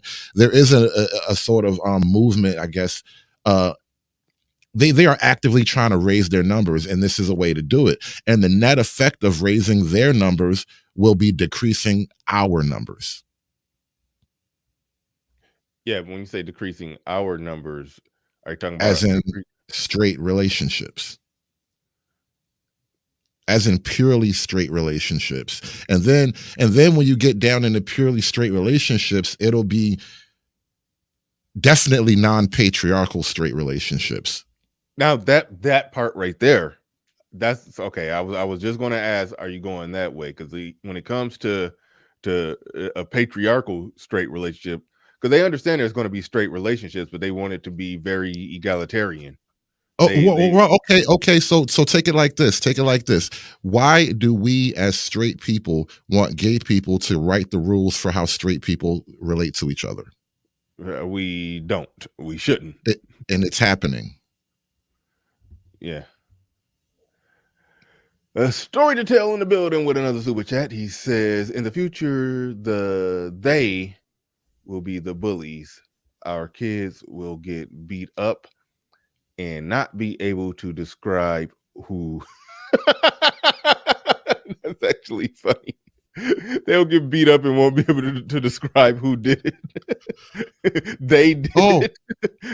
Yo, doesn't that already happen in the news sometimes when you'll see like a news story and it'll be like a shooting happened, the suspect was 6 feet tall, and they'll give you no other description than just it was a man 6 foot tall. That's it, because they don't want to get into the race and they don't want to get into ethnicities and all that shit. Like, it's already inching in that direction, bro. Yeah, hold on. Hold on. I gotta find this funny Family Guy clip. Hold on. Hold up. Wait for it. Wait for it. The news be basically doing like this, where they and again, they've listened to people, complain how they always say it was a black male who blah blah blah blah blah did such and such and such and such, and then now they don't because white people try really hard not to sound racist. Like they get really uncomfortable if they even have to mention, like if they have to say who was it that did something. It was the guy in the blue shirt and they just don't want to say it was a black guy. He was right there. He did it. The black guy. Even if it's nothing bad that he did, it's like sometimes they don't know if it's okay to say the black guy, the black man, the person of African American persuasion of descent. Like they don't be knowing what to say. And it was a funny ass Family Guy clip. Some of y'all know it. You if you casually watch Family Guy, you probably know what I'm about to say. Hold up. And I don't even know if I'm not even 100% sure if I got the right clip, but I'm just about to go with it. Damn it, you guys are ruining Thanksgiving. And it's my second favorite holiday, right after Pretend Not to Notice People's Race Day. Hey, you seen Reggie around? Which one is Reggie? Oh, well, today he's wearing yellow pants, yellow shirt, yellow hat, yellow shoes. He's got a gold tooth, diamond earring. Pause it. He's got that big necklace with a dollar sign on it. He's always grabbing his crotch when he's telling a story, like the one about when he found out his mother is really his grandmother. Could you be more specific? Let's see. He always wears cheap cologne, drives a Mercury Cougar with a crown on the dashboard, never pays his alimony. He's extremely cut for a guy who never works out. Oh, there he is. Thanks anyway. Hey, Reggie. That's what the news be doing sometimes when they be trying to avoid saying he black. Oh man. Nah, it's weird though. Like Family Guy makes like jokes like that, and sooner or later, like you'll see it in reality. Like the memes start coming alive. This is a weird phrase I just started saying recently, because like the memes do come alive after a while. Shit is just getting so crazy. You make a crazy joke and it becomes reality. Like the whole Oswald Bates character thing. Like that shit's a real guy in government now. There are Oswald Bates types now in government who are like proposing policies and legislation and shit like that. Mm-hmm. Oh man. Oh yeah, this is like a woke lesson plan, I believe. This is somewhere, maybe Santa Barbara, some school district in California, but a woman who was apparently a teacher, because you have to get behind like certain security password protected areas, and she gets into the actual woke lesson plan, and you're gonna see when they talk about CRT isn't in school, like it's almost irrelevant to use the phrase CRT at this point. Like the phrase CRT almost doesn't even matter. Just look at what exactly they're teaching and tell me why it's appropriate. But she's gonna sort of just give you the rundown of the lesson plan here. Yeah, just real quick before we get into this, it's so funny that they will argue that critical race theory isn't being taught in school. And yes, in elementary school, or high schools, and middle schools, there is no critical race theory book with that's the subject. You have math, you have science, and social studies, and critical race theory. But they're gonna integrate critical race theory into social studies if they're not already doing that. But this is where it is actually, in the schools. They say it's not a part of the curriculum, but if this ain't critical race, if this is not connected to critical race theory, I don't know what is. 15th, 2022 at 12:48 p.m. And we are here on the Santa Barbara Unified School District webpage. If you look up at the top, it shows staff resources, which is a password protected portal that I have to log into in order to gain access. Once here, I go under teaching and learning, instructional guidance and resources for teachers. Scrolling down, we go to the culturally responsive curriculum that I've been speaking about. Once here, you can scan down the page. It starts with self, talks about meta. There's a month that each month is dedicated a people group, Black Lives Matter, Hispanic Latinx heritage, LGBTQIA. All throughout the year, teachers undergo these trainings. If you start with self, there's a tab called Specifically for White Folks. Under this tab, there's a bunch of links, and if you click on a link, wait, hold on. You can read about what white colleagues need to understand trainings. If you start with self, there's a tab called Specifically for White Folks. Hold on. Under this I can see that, right? Specifically folks for with white X, folks, FOLX. Are they? I didn't see that until now. The way it's written, it almost like is this like for like hood white people, for ghetto white folks, or something like that? Why are you spelling it like that? On the actual school document, like this is what the hell? That tripped me out. I just caught that. This tab, there's a bunch of links, and if you click on a link, you can read about what white colleagues need to understand. White supremacy doesn't stop at the teacher's lounge door. You scroll down, what's expected from educators of color. Educators of color are being driven out. How white colleagues can do better. White educators can work to manage white fragility in themselves. Wait, can you stop for a second? Hold on, give me a second. The next link. I wish she would have explored that. Could you imagine you get you get a new job, and you know how you get like your employee handbook, and you're just skimming through the rules because it usually says the same type of bullshit. Then you're skimming through the rules, and you get to that one section. What's expected from employees of color? Like, hold up, nigga.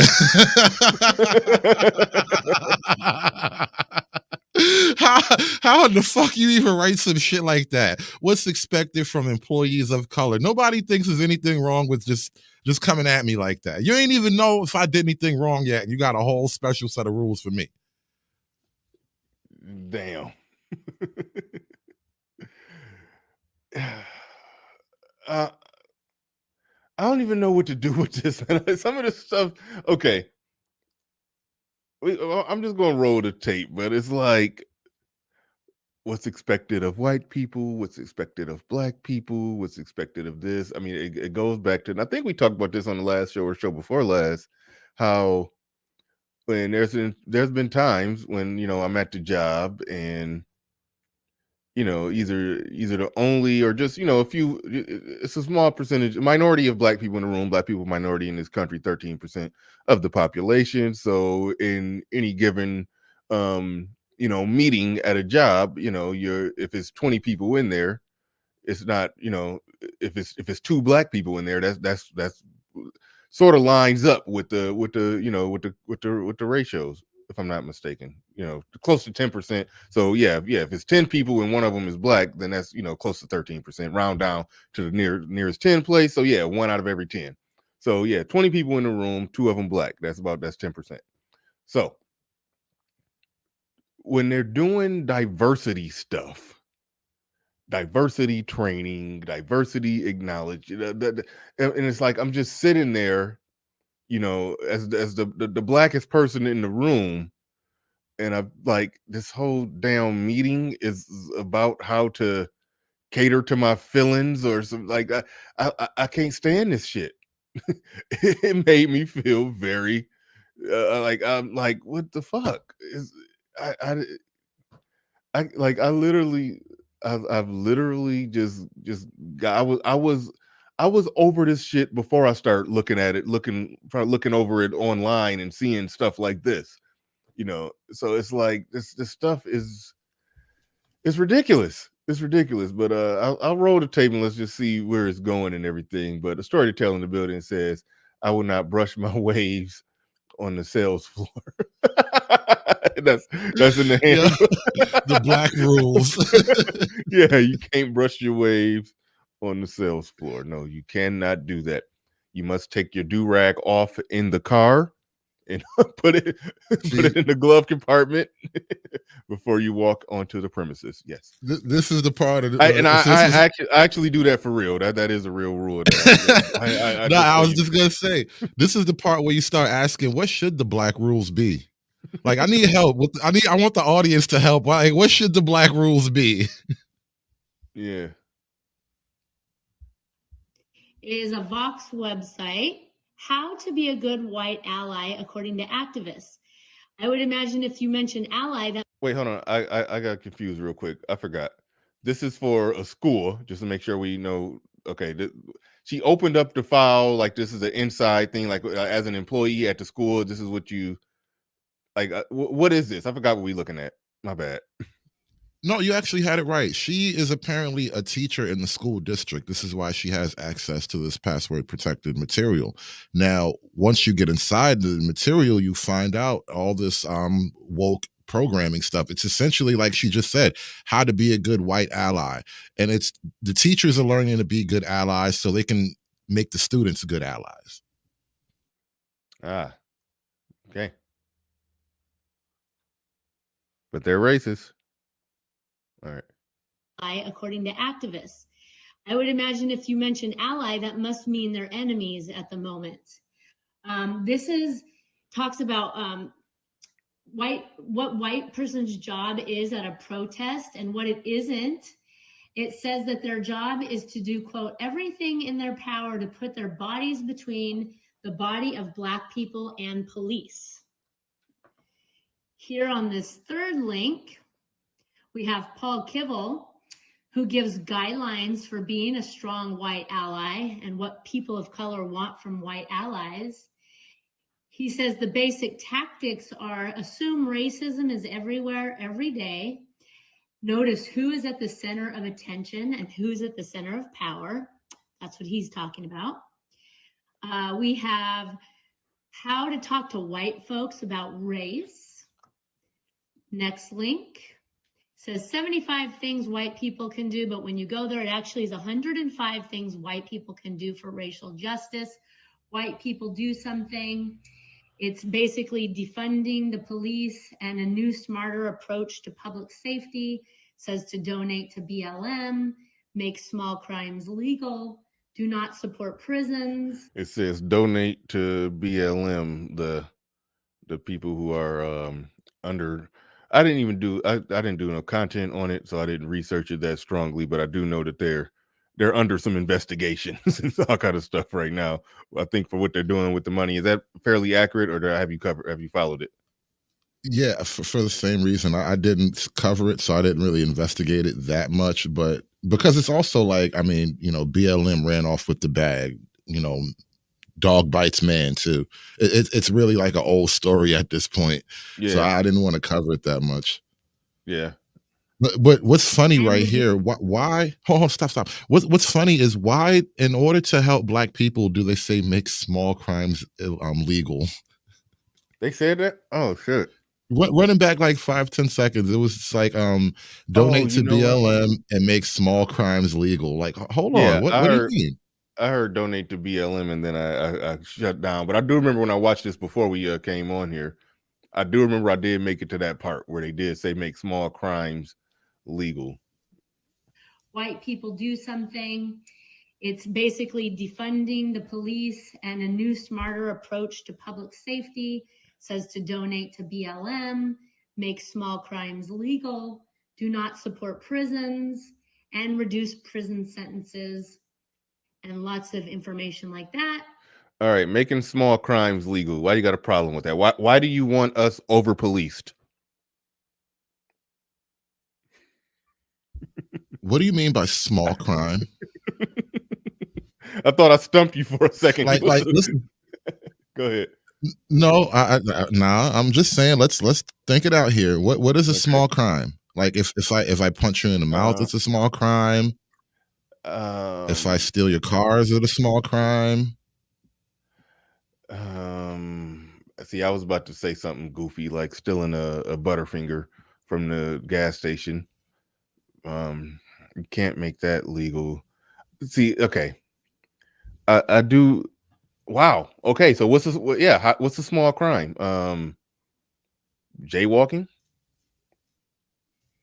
You can make jaywalking legal. Okay. I mean, yeah. I suppose. All right. I guess we's free now, boss. No. Okay. This is what I heard somebody lay out as far as crime.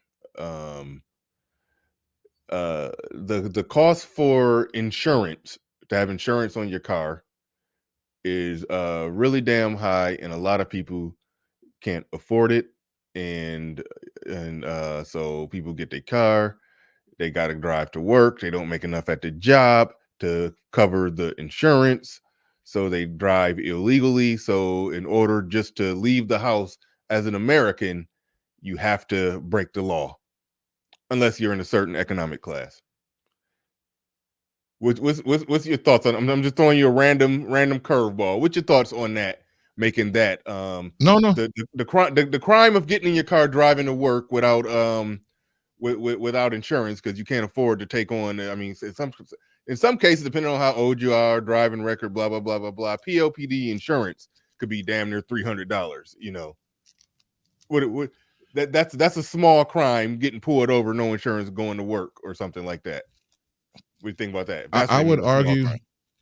I guess this is probably where I would lean to more like Republican, arguments, but I would argue for probably more market competition.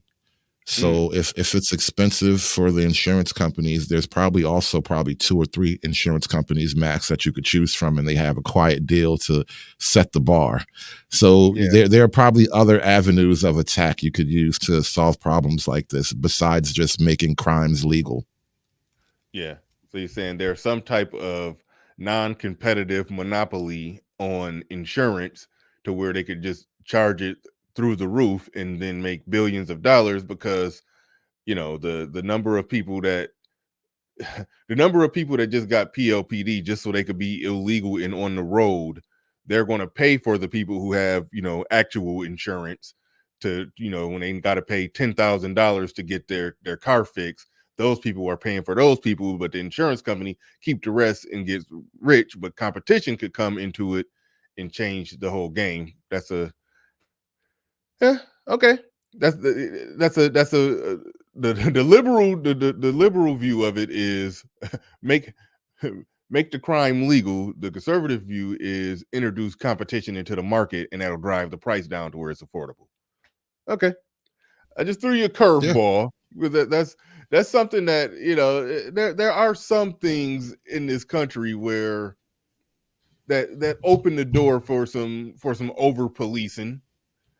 and then black people get pulled over more without their shit straight, and then it's like, you got them, So all right.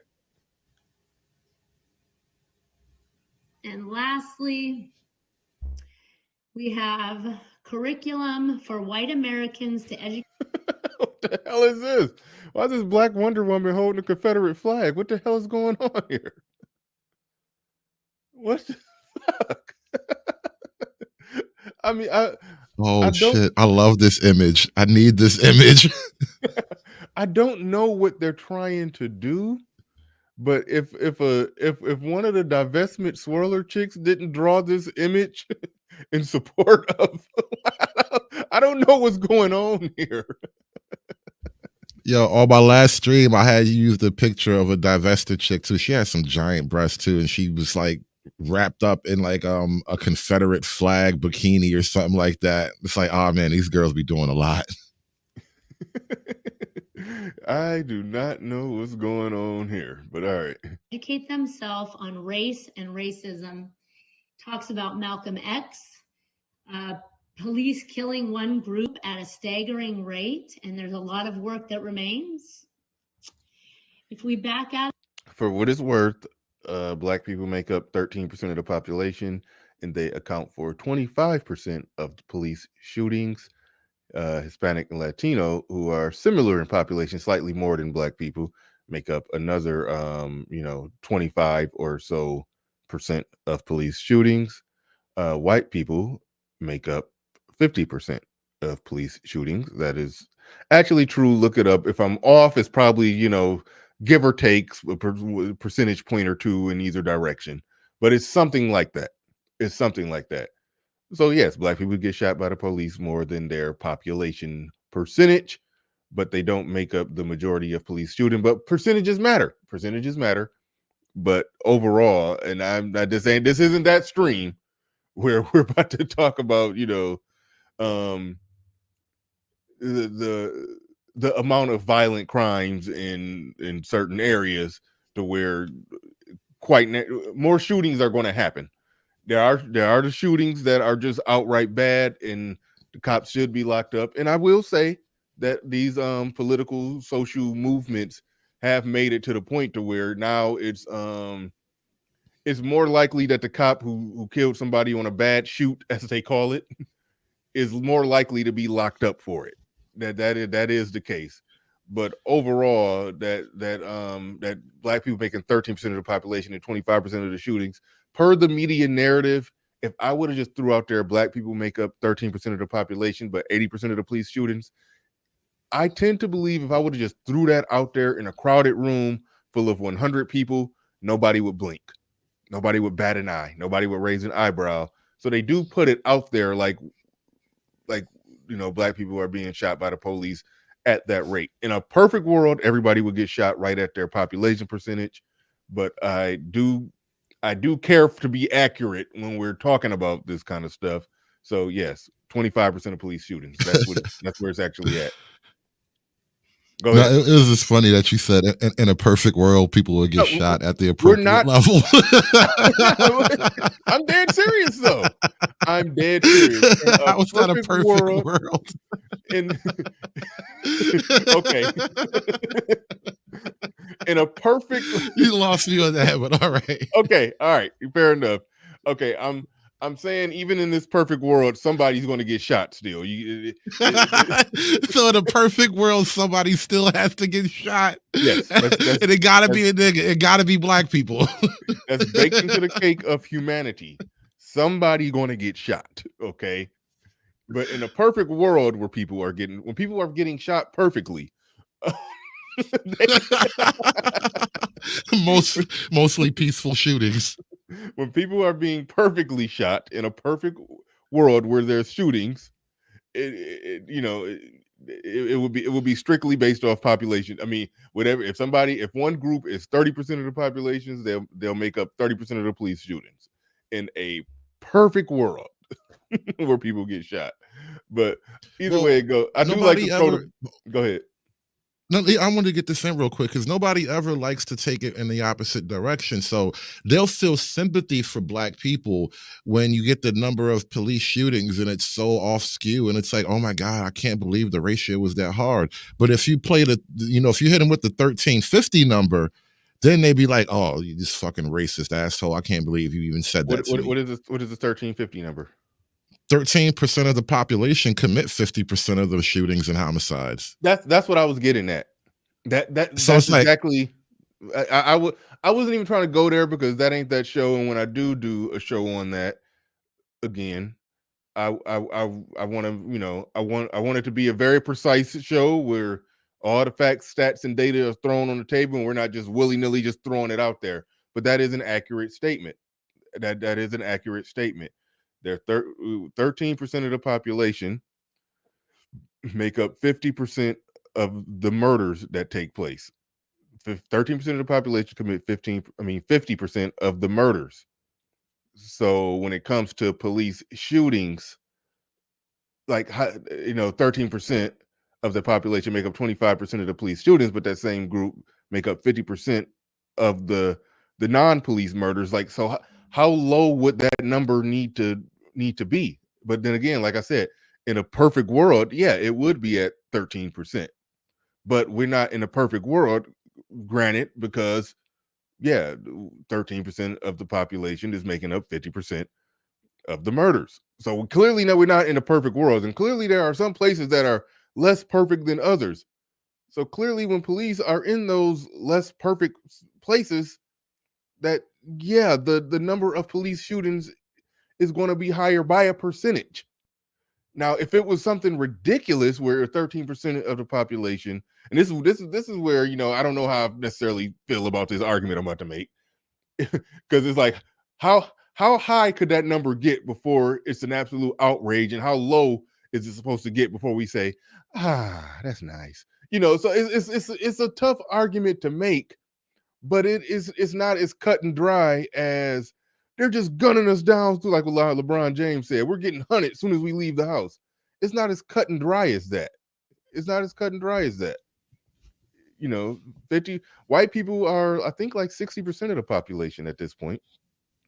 And they're making up like 50% of the murders, so it's, I'm not at liberty to say exactly where those numbers should be. That's why I defaulted to, in a perfect world, everybody will get killed by the police at their population percentage, but everybody is not committing violent crimes in certain areas at their population percentage. Right. So police responding to violent crimes more in a certain area, there's going to be more shootings by police in that area. So it's like, where are these numbers supposed to be for us to be comfortable with it? I'm with you. Let's get that 50% down. How about we get that 50% down some before we worry about that 25%? It's like that, that's where I'm at with it. But it's a tough one to talk about, because I don't want to be the dude that's just putting on a cape. I'm not waving some Blue Lives Matter flag, but I'm like, damn, I can't ignore the fact that 13% of the population commits 50% of the murders. We can go all through the woods and weeds about why and this and that and blah, blah, blah, and all of that. But at the fact of the matter is, a cop on the ground responding to, violent cause in that area. I mean, okay. But see, and the thing that messes up that argument is when we see a Tamir Rice situation that, again, that's an individual situation caught on camera. We see a Tamir Rice situation, then it's like, well, damn, that was completely unjustified. You see George Floyd. I mean, even though we're not about to even do all that with the fentanyl, and I know you like to bring up the Air Fentanyl shoes, whatever. We're not about to get into that, but I wasn't even gonna, bro. I just wanted to say, and like you said, this is best for another conversation where you can devote it to this topic, but I want it to be a more honest conversation. That's all I'm asking for here. It's not a matter of, like you said, caping for, the police and the boys in blue. Like, believe me, I've got plenty of reasons to take issue with police. I just don't hold them on purely racial grounds. Now, I think we could have a conversation though about just the practicalities of what you just said. Like, listen, certain places are just going to have numbers because of other things going on. It's not just the issue of cops shoot black people, but it's a conversation I want to have with, both sides of the numbers.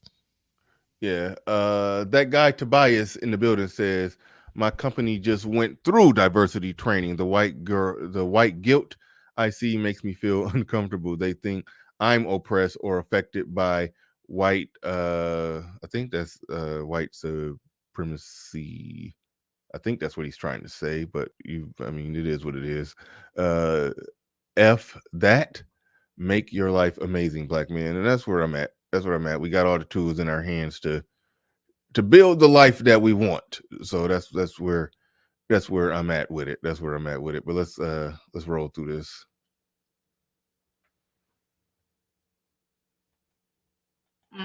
Police killing one group at a staggering rate, and there's a lot of work that remains. But that's why we went at the diatribe, because we went into this whole diatribe because she just said police killing one group at a staggering rate. Again, I guarantee if I just got 100 random Americans and said what percentage of police shootings are of all police shootings, what percentage of them are shootings of black people or black men, I guarantee the average person would have put it at least over 75%. So that's why we did want to take the time to be as accurate as possible on that. If we back out of this and we go back out to the curriculum, you can scroll down. We can look at Black Lives Matter, week of action. And if you look here, it starts with self, gives a bunch of links. It has preschool lessons to second grade, third to sixth grade, and secondary resources. Black Lives Matter at school. Lots of information here that they are teaching to your children. You scroll down a little bit. We can celebrate the LGBTQIA Pride Month here, where you start with self, lots of lessons and information for teachers, community connections, who we can reach out to in the community. Gay lessons. Think about that. Oh shit, I spaced out. I gotta back up. They what? Okay, LGBT Pride. Okay, hold on. LGBTQIA Pride Month here, where Wait a minute. Wait a goddamn minute. What is Q? Okay, what is IA? I've never seen that. Queer, and I'm not even sure what the IA, but there's that plus though. Like they have to add all the other letters in their own individual letters. So who's the plus for? Well, I know who you think it's for. I'm not even going, but I gotta Google. I gotta Google LGBTQI.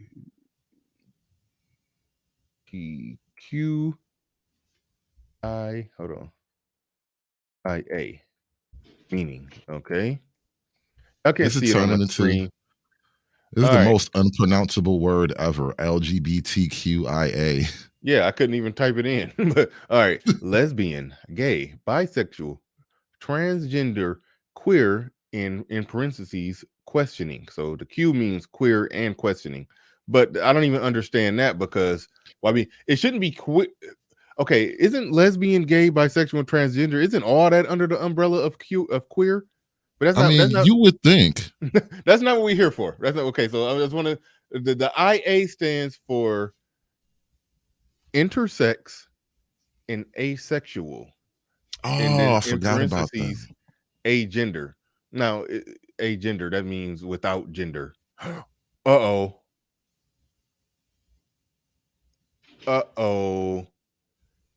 The prefix A means without. And when only time they say somebody is without gender, remember what we did before where they talked about kids not having, when you're a kid or a baby, you're just now being born. You don't know what gender you are. You know what sex you are. You know what parts you have down there, boy parts or girl parts, but you don't know your exact gender yet. So that is putting. Okay, now I'm not going to reach, but that they when they say with somebody who's agender, meaning without gender, they are talking about children. But I'm not gonna go all the way. I'm not gonna go all the way there with it yet. But I'm gonna find out what intersex means. I think intersex. Actually, oh God, I wouldn't even begin to know, because wouldn't that just be trans? I'm Some about to version of find out trans. what is an intersex person. What does intersex mean? Intersex is a general term used for a variety of situations in which a person is born with reproductive or sexual anatomy that doesn't fit the boxes of female or male. Oh, wow. So if you're born with parts, they're not talking about your gender, what you believe or feel in your heart or your brain that you are. They're talking about your actual anatomy, your girl parts or boy parts. But they're talking about people whose girl parts and boy parts See, do not. this is where I take issue, bro. The whole line of thinking. All right, I suppose what you just said is relatively true. So when you're born like you're a baby, and you don't know what that little dangly thing down there is, but you have one. And I imagine there is a certain period of your development as a baby where you are a boy, you exist as a boy, you're a baby boy, yet you don't quite know that there's a thing called boys and a thing called girls. So I can understand that that's a developmental growth sort of issue, right? I don't quite buy the whole your gender doesn't match up to who you are yet. No, you are who you are. Your brain is having issues. Yes, I agree with that. If you're born a boy, then God damn it, you're a boy. And then the gender thing is whatever, I mean, you described it as your brain is having issues. So your gender is basically whatever issue you got going on in your brain. That's your gender. With intersex, they're not talking about that. They talking about you have actual problems with your junk. Like your junk is some weird, not male, not female type of thing. I'm gonna read this again.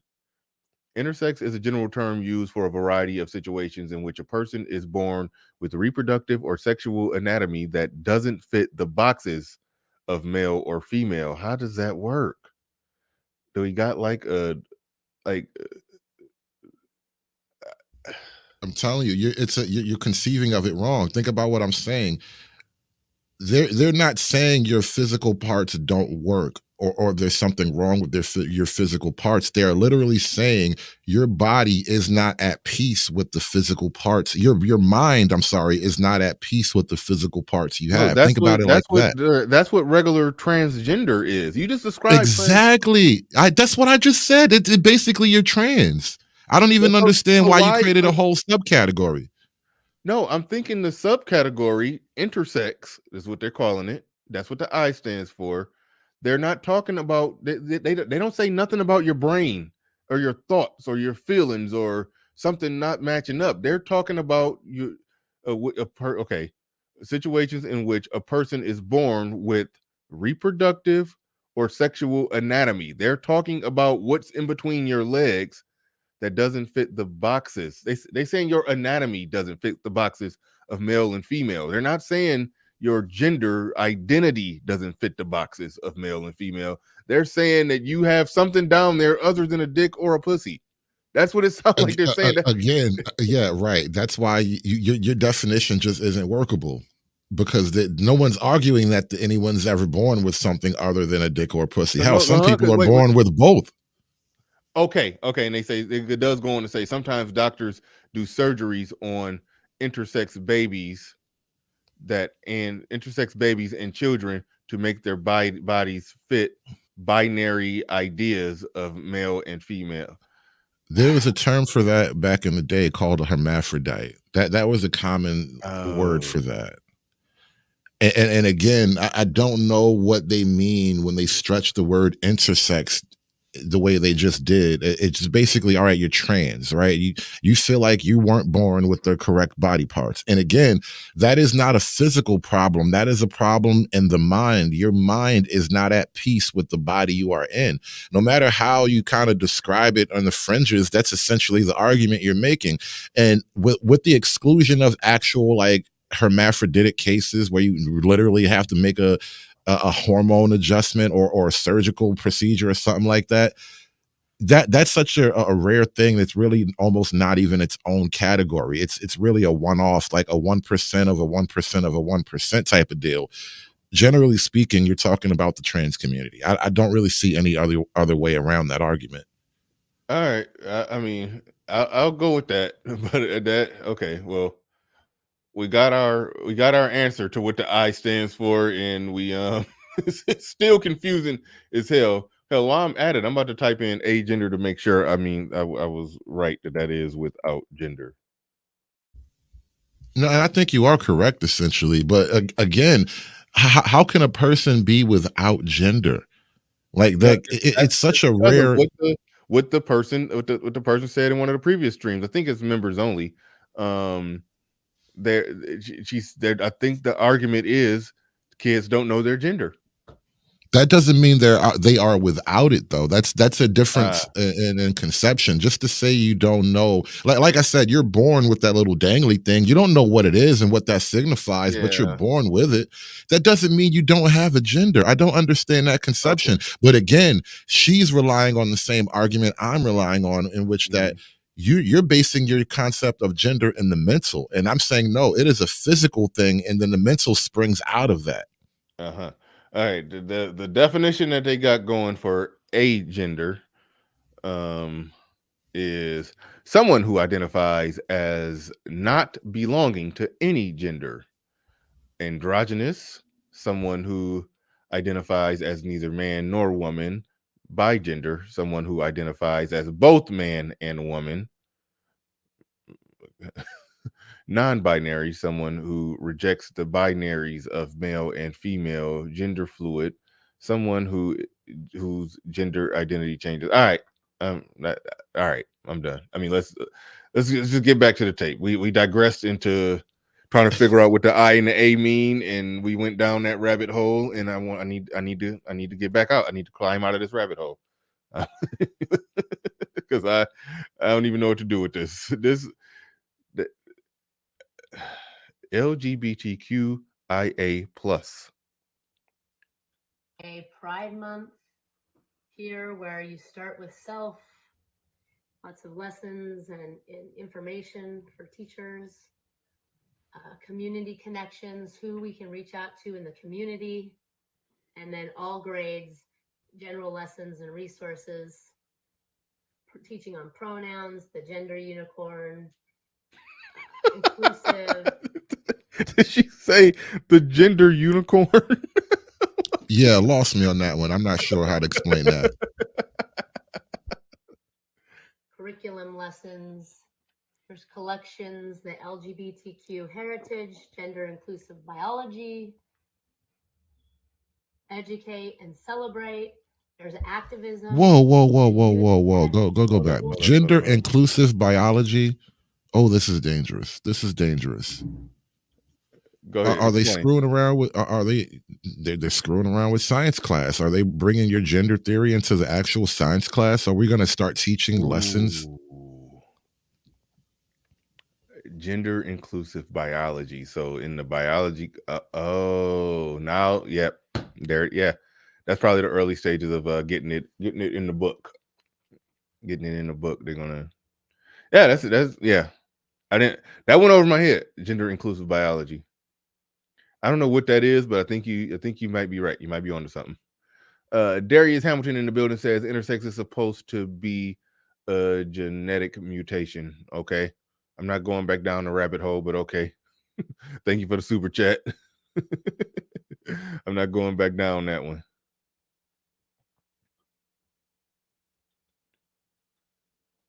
Teaching kids how to advocate for themselves in these arenas. 12 historic LGBTQ figures who changed the world. We have the LGBTQ History Month, with all sorts of lessons. You can look any of these up. And there's preschool, grade school, and secondary resources, 7 books. And there's lots of text and videos to be shown to your children while in class. I gotta say, I'm curious about one thing. There's one specific thing I do want to see the actual lesson on. I just from my own personal knowledge base. Who are the 12 gay people who changed the world? Like, somebody point them niggas out to me. Man, yeah, this is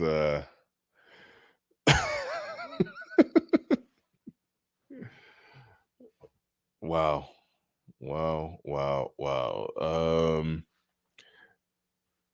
I'm lost. I'm lost. You got any wrap up? any wrap up on this one? Because we got one more. Well, we got 30 minutes left in the show, but this last one is kind of a doozy too.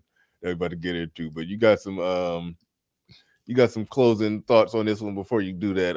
Rod of God podcast in the building says evolution is can't get out of there. Cut it out. I don't want to hear that shit. He says evolutionists can't complain. The libs would say this is the natural evolution of the human race. No. Cut it out. No, appreciate you, Rod of God. Actually, I need to send you an email. I'm gonna send you an email when I get off the air. I got something I gotta chop it up with you about. But all right, man. Now you could move on to the next clip. I was just gonna say though that this lady made a Fox News appearance like a couple of days ago. Actually, it was a couple weeks ago now. This clip is a little old, but she made a Fox News appearance recently explaining all this stuff. I was gonna bring it up for the show, but I know we got a lot of stuff to get through. Yeah. Well, I mean, was her appearance on Fox News interesting or? No. It wasn't all that spectacular, so it wasn't worth it. Because that I could see that definitely being worth the watch. No, because we went through the whole video she played, and she only went through like 10 seconds of her video on Fox News, so it was just her talking. So I figured we could break down her video a little bit spicier than she did. Yeah, that's one area where hold on. Okay, yeah. No, what I was saying, that's one area where this type of media is superior to hold on. That's one area where this type of media is superior to Fox News. I mean, they only got like a 10-minute, sometimes 5 minutes before the next commercial break, and they got to look at 10 seconds of something that was 5 minutes long. They play 10 seconds of it and then quick react to it, and then it's not even a discussion. It's more like everybody just try to blur out talking points and then go to commercial break. It's like so yeah. I can imagine. All TV is like that. Yeah. This next clip though, I just wanted to say before we got into it, one of the reasons why this caught my eye, Eric Adams just took over as mayor of New York City, and I'm in New York City, and he's like the new black progressive hero mayor, or at least that's what he was supposed to be. And one of the things that he's doing right now, it's a quiet thing, nobody really gives a shit apparently, but he's doing like vegan day in the schools. So at least I think at least one school day is going to be all vegan. And I don't really care for that, but now we're getting into like the politics and the ideologies behind veganism right now. Mm-hmm. All right. Let's roll it. Let me know when you want to stop it. The assumption that the best protein comes from corpses is a racist belief. How do you know the... Wait a minute. Is she calling my juicy medium? Because I don't do medium well. I like it medium. Juicy medium ribeye steak. She's referring to that as a corpse? Yes, that is correct. Okay, well, fuck her. All right. That's personal. Yeah. It was. The animal would have picked you to feed off their corpse. 21st century animal eating requires our complicity in a new colonialism. These events especially affect girls and young women. Your hamburger comes with a dose of misogyny. Popular culture is flooded with references to sexy cows, sexy pigs, sexy chickens, sexy fishes, who all just want to have fun. Hold on, I'm glad the audience is murmuring in the background when she said that, because I was like, what? Like, what the hell? Pigs, sexy chickens. Hamburger comes with a dose of misogyny. Popular culture is flooded with references to sexy cows, sexy pigs, sexy chickens, sexy fishes, who all just want to have fun. Meat eating is also one of the ways gender-based structures of oppression are perpetuated. Masculinity, a construct of the gender binary facing constant destabilization, feels always under threat, and eating animals is its protection racket. White supremacists Can you stop for a second? weaponized it. I just caught something, and it's almost unrelated, but it's weird how these threads pop up in vastly different conversation subject matter. Masculinity is a part of the gender binary, right? That she just said that. So now we're going back to the schools. They're destroying the gender binary. So they're destroying masculinity. Oh shit. Yeah, the whole thing is really a subtle attack on, basic masculinity. This is, back when I was saying, like, they're changing heterosexual relationships, and only heterosexual relationships will be like, less masculine, essentially. So on the other end, now we're talking about veganism. Even the vegans want to destroy masculinity. Let me back up. Feels always under threat, and eating animals is its protection racket. White supremacists weaponized it, eating meat, eggs, and dairy, and the baiting of liberal men as so-called soy boys are all part of the neo-Nazi messaging. To say you care about animals is defending considered soy a boys. sign of weakness in a world still committed to the gender binary. Meat eaters like anti-abortionists have forgotten that one quality of non-existence is not. Is there a correlation between people who eat meat and people who are against abortion? Not specifically, no. No, I wouldn't say that. I would imagine, though, that a lot of the people on the abortion side are also the people who are pro-abortion are also probably like pro-vegetarians too, I would imagine. I don't know why I think that, but it seems like they somehow go together just oddly. The left has weird habits and interests. Okay, well, yeah, okay, I can see. I get it now. I see how they could go together. They're not necessary, but people who are, if it's true that people who are vegan are more likely liberal, then there's a correlation between being a vegan and being anti-abortion, because most liberals are against abortion. I think. I mean, yeah, no. There's no I think to that. They're well, no. Wait, I'm okay. I'm down. I went down too many rabbit holes today. I can't think. Wait, liberals are for. No, liberals are for it. I got it. I said it wrong. Liberals are for it. So, oh wait, no. Okay, so the meat eaters. Yeah, the meat eaters will be more. The meat eaters who are less likely. If it's true that the people that eat meat are less likely to be liberal, then there's a correlation between eating meat and being anti-abortion. Yeah. But Yeah, there's you a get lot that. of what if, ands, and buts in there to draw that correlation. But she's trying to find something else that she finds wrong and correlate it with this thing, and then cloak it under some white supremacy. Like she's trying to connect dots that don't necessarily connect to make the boogeyman bigger. That's what she's trying to do. Not having awareness about existence. When all else fails, meat eaters assert that animals are not our equals. I heard all your laughter. I know some of these must be new ideas, or you think they're fringe or whatever. Our whiteness is part of the problem of meat eating. What? Yeah, listen. If fighting white supremacy means I have to give up bacon and steaks and ribs and all that shit, then I'm just moving to the white suburbs and I'm gonna burn my black card at the barbecue. There's a much better argument as to why we need to lay off the pork, but that this ain't it. There's much better arguments as to why eating too much. I think you should always nothing wrong with humans. I mean, we did evolve to we're omnivores. We eat plants and meat. So but eating too much of it, there's a much better argument as to why we need to lay off of it. Damn good argument why pork is bad, even though I love bacon. I mean, it tastes delicious, but this is some weird shit. This is some weird shit.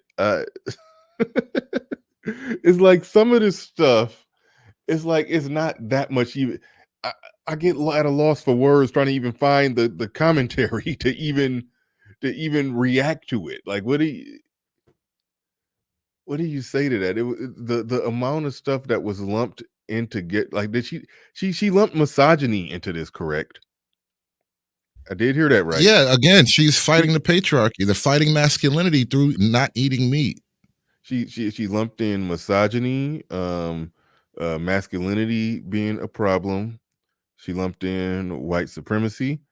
She lumped in anti-abortion. She lumped in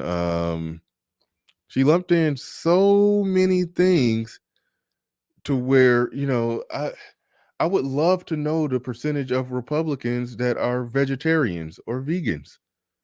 So my problem with that is that she's trying to from my perspective, she's trying to make it a left versus right thing, a Democrat versus Republican thing. The evil Republican right wing pro patriarchy oppressive monsters. Those are the meat eaters. You don't want to be with them, do you? Well, even though you vote liberal and you're progressive and you're woke and you're this or that, but if you're still eating meat, you're over there with the bad guys. It's almost like it is. It was always that, hasn't it? I mean, I don't know that any pro animal rights group is also a right wing group. I don't know if that's a thing. So when you get to like PETA and what any group you can name, for the ASPCA, whatever, they're not associated with the right. So you could make that argument. Okay, but I don't think you could make it in the way that she's making it. You could just say that, yeah, PETA and all of those organizations are more left leaning. They're more liberal. They're probably far left leaning. You can make that argument, but it's one thing that's an organization. It's a whole nother thing that somebody who votes Republican for, and then also for whatever health reasons, for whatever, like for example, Obsidian, is practically a card carrying Republican who, later in life figured out for health reasons, hey, I gotta let go of the meat, so I don't look at it like that. I mean, she's trying to build a boogeyman. That's what she's doing. And if you're still eating meat, you're standing beside the boogeyman. That's what I gathered from what she's doing there. Well, yeah, and like you just sort of laid out, and I think the logic probably does work this way for people who are, grouping people up together. If you are a vegetarian or a vegan or whatever for personal reasons, or especially like a health benefit that an explicit rule, something happened, now you have to eat a certain diet, like, yeah, that's understandable. And I don't know that anybody would sort of try to pass, heavy judgments on you, especially political judgments on you simply for that. However, it does seem to be that a lot of people are vegans for essentially political reasons. Yeah, that part is crazy to me. That part is crazy to me. being a vegan for political reasons.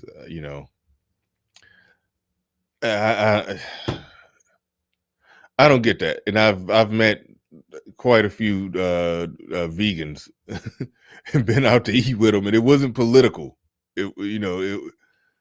That's crazy. Yeah, I didn't make a connection there. The proof is in the pudding. I mean, we sort of just played the video here. Yeah. And yeah, this may be the first time you've ever heard these arguments, but I assure you that she's not the pioneer of this thing. That there's a whole world of political veganism and whatnot. And then the animal rights and the animal activism, it all kind of dovetails together. Yeah.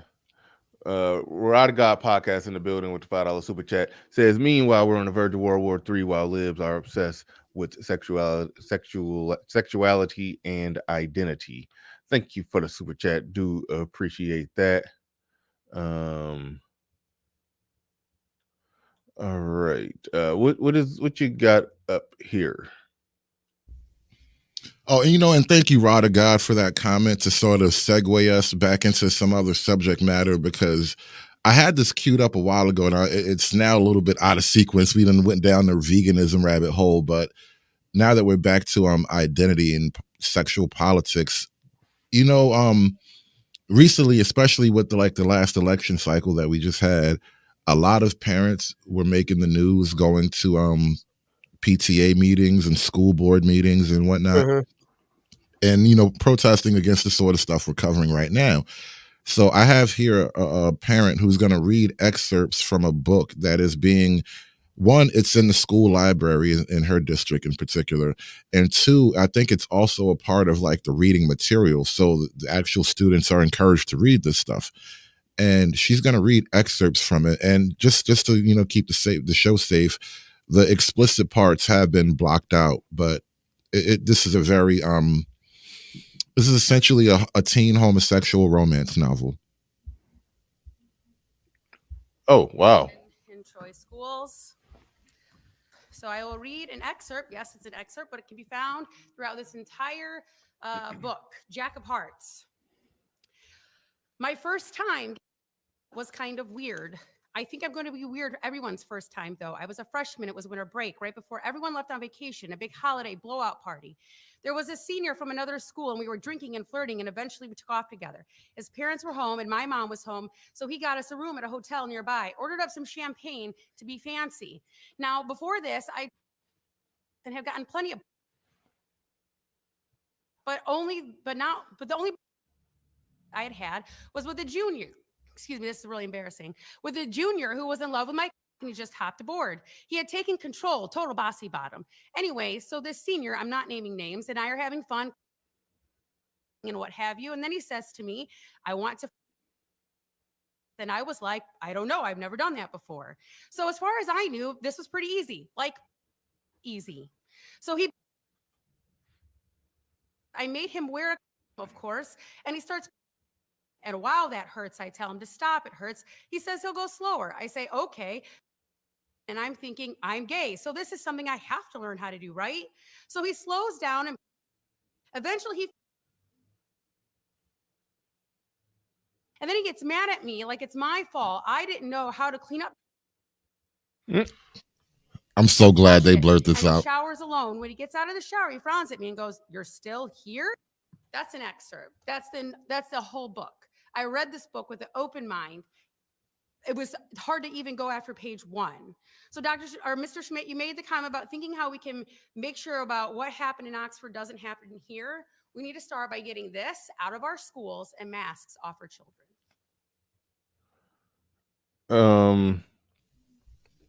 Okay, I don't know what mask on the children got to do with any of that, but damn.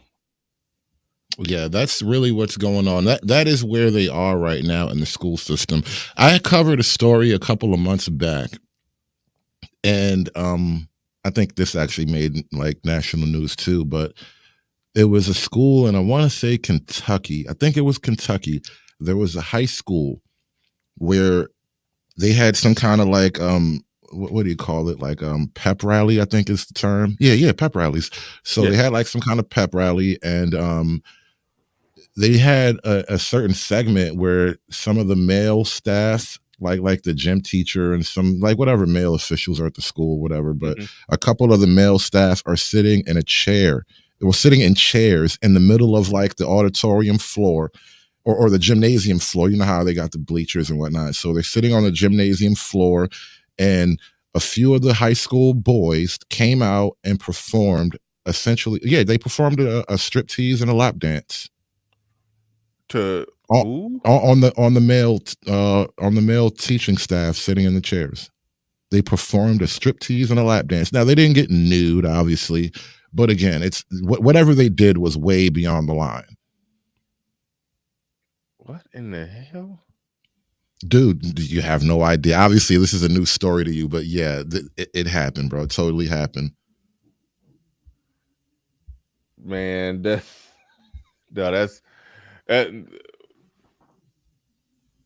okay. If I understood what you said right, it was at some a pep rally. Okay, they were at a pep rally. The male staff came out, and these were students that did the striptease. Yes. Okay, how many people got fired? Like, I'm not totally sure how many people got fired, but they it made the news. I really don't know how the story played out in the end. I honestly don't remember how the staff and all that stuff got handled. yeah, if you find more information on that, send that to Little Big Nate. We need somebody with Little Big Nate's amount of anger to talk about that one, because that's crazy. Yeah, like I said, I covered it. I'm actually pulling up my old stream on my other channel. I covered it. This was October 27th, 2021 when I did the stream here. Let me actually just drop this and just show you the image on my share screen. I'm not going to play the video for you, but I'm going to show you the image at least.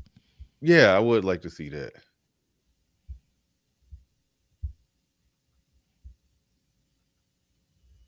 So this is in the post-millennial. Let me see if I can actually pull up the post-millennial story. But as you can see, that is a male. I want to say one of the male teaching staff getting lap dances, and this is several of them. This isn't just one. School hosts drag pageant featuring male teens in lingerie giving lap dances to staff. What in the hell? Okay. I got the actual post-millennial article, I think. Let me drop this down. And I'm going to bring up... No, I'm going to bring up the real article for you now. Because that was just my screen from the stream I did. Real quick, Tomcat, you said it's not letting you send a super chat message. Yeah, sometimes it does that. You can send a super chat, but you just can't. They won't let you type out a message. Mine was like that for like a few months. Whenever I was super chat somebody, I could just send money, but I couldn't send a message with it. So if you want to send something, I'll keep my eyes open. If you want to super chat something, and then just make whatever you are going to say in the super chat, just type it out. I'll click on it and I'll click on it, read it. We'll talk about it. But yeah, that's wild. Go ahead. Oh, you got something else right here. Or not the same thing or not. Oh, that's yeah, like I was saying, this is the actual article here, so you can see the images a little bit better. But yeah, this really happened. This is a high school in Kentucky. Investigation underway after Kentucky high school hosts drag pageant featuring male teens in lingerie giving lap dances to staff. So I count at least 3 individual guys pictured here on the at the event. So you got like the bald guy over here on the left and some poor kid grabbing his bald head. And then you got this guy in the middle. This guy, like the smile on his face, like I did a lot of content on the smile on this guy's face right here. Just like you look way too happy, bro. Like God, I can't imagine letting you walk around town after seeing this shit. Like this can't be my son. Even if my son is gay, I don't care. I don't care how gay my son is, bro. I have to find you. I got to meet you somewhere in the street. Like this, nah, I can't live with this shit on my ego. Like none of this stuff is okay, man. Oh man, that is crazy. That is absolutely insane. That when things like this happen, if you've ever been involved in planning an event, it's not just one person that does it. It's a lot of people. There's typically a group of people that figure out, okay, what are we going to do at the pep rally, and somebody says, hey, let's do this. It's normally like 4 or 5 other people that are there to say, nah, I think that's a bad idea. It's so it wasn't like it was just some big surprise, like, oh wow, what's going on here? Like, no, it's like everybody, the staff, the most of the staff and the planning committee, like there are adults on the planning committee. There are it's like people knew that this was going to happen. It was in the hands of a lot of people. It wasn't like the kids. It wasn't like those meddling kids just came up with something and just did it. Like, no, it was those meddling kids. It's not a Scooby-Doo episode, yeah, bro. Yeah, that's what I was referencing.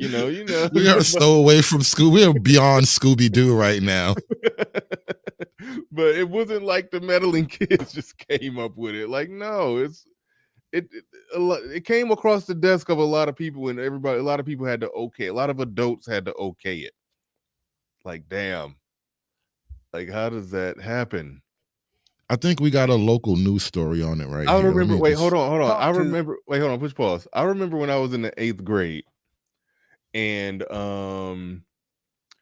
I remember it was a big ass deal when like the dance team at like halftime of one of the basketball games at middle school, the girls in this like they did a dance routine that was provocative, and to some degree all hell broke loose. Not really. I mean I enjoyed it. It was a highlight of my, I think I was in the 7th grade. So this was probably like the 8th and 7th grade dance. I don't know, but it was, anyway, I was a middle school boy, and it was middle school girls out there twerking, and I enjoyed watching it. That's all I know. But hell kind of broke loose on that, and then it was a thing of, wait, who the hell okayed this? Who, I remember that discussion was happening. It was like they were, like, okay, the teacher, not the teacher, but I guess the dance instructor, she had to get called to the carpet. Like, hold on now, like, it's probably a bald-headed feminist too. She's like, you like, organize that those moves and the sequence and all of this and all of that. It's like, yeah, like what I'm saying is the mere fact that an adult, oversaw it, if not came up with the whole routine, that was a goddamn issue. But we talking about girls dancing. Okay, that was considered bad, even though, you know what, I as somebody, it was funny because that was like an epic moment in middle school. Then sometime much later, I don't know if it got posted on Facebook, but somebody had the tape. If you friends with all the people you went to high school and middle school with on Facebook, sometimes it's epic moments like that, or rather it was something at a basketball game or football game, a marching band or something like that. They'll post the old clips, and it's like, damn, I remember this. You look into the crowd, be like, there I go right there. So it was one of those moments where they posted it, and I look back at it now with fresh eyes, and I looked at it with adult eyes, and it wasn't even all that bad. I mean, it was kind of bad that they was doing it, but it wasn't that bad. It's like, so I'm just saying all that to say what go on now don't got shit. Like what was happening then that people was starting to say was a problem, ain't got shit on what's going on now. Because I saw it as an adult, but back then it was a big deal. It was a big deal. But right now, it wasn't shit. So I'm just saying all that to say that the needle has been moved so far over to where now we can have not just not just the female dance squad dancing at halftime of a basketball game, but no, a goddamn pep rally where the boys are dressed in drag twerking on the teachers. Like, god damn. Anyway, thank you, Game you Changer, worry? for doing. Real quick, thank you, Game Changer, for doing that test. But it's not just it's not chat room wide. It's certain individuals that have that problem where they could super chat, but they just can't send a message with it. Because my YouTube account was like that for some reason. I couldn't message on somebody's super chat. But anyway, but I appreciate it. Appreciate it either way. Go ahead. I wanted to ask, do you worry that in the future your son might be, not your son in particular, but just a general question, do you worry that your son might be on the pole and like in the future you're gonna have to like find a way to keep your son off the pole? No, I'm not. Because it's coming there.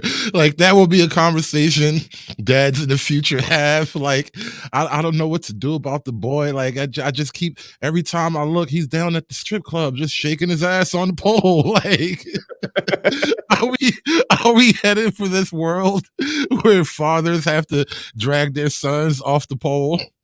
Yeah, before, it's got to make sure he ain't running with the wrong crowd, or that he don't get down in the gangs and drugs and all that stuff. No, we worried about completely different stuff now.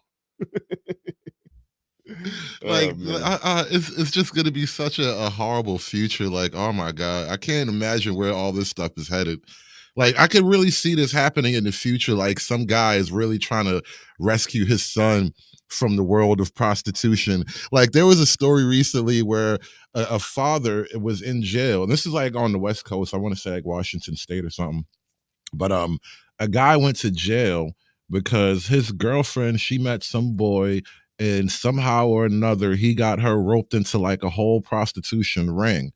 And he went on a mission, like Taken. He was Liam Neeson, like I shit you not. He went on a whole mission, found him and her, and disposed of the gentleman.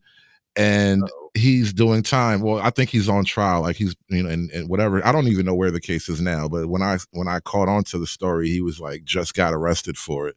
So like that whole world is real. So could you imagine now, and the sequel to that, it's a guy trying to rescue his son from prostitution?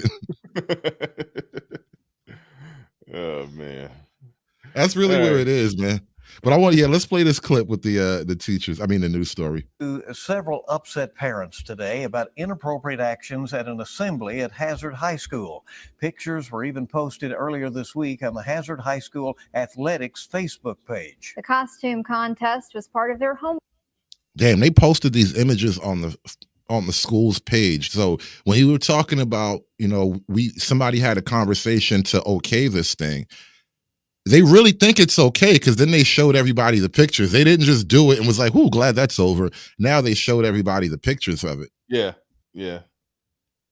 Homecoming week, several students dressed like Hooters restaurant employees and carried mugs that looked like they had beer in them. Other students were. That's a boy, mind you. They're teaching your sons to be trans. Paddled as part of the event. Parents we've heard from were most upset about pictures showing teenage boys dressed in lingerie dancing on a. Is he spanking him? Like, what the hell is going on? Yeah, I never even caught that part the first time this part is, a little new to me. I just, wow, huh. The homoeroticism is just dripping off this image right now. Like, why are you spanking the boy? Like, what's the purpose of a mock spanking? And near school leaders. The superintendent told us the incident is being investigated and appropriate action will be taken. We're going to have much more on this story later today on WKYT. But there you go.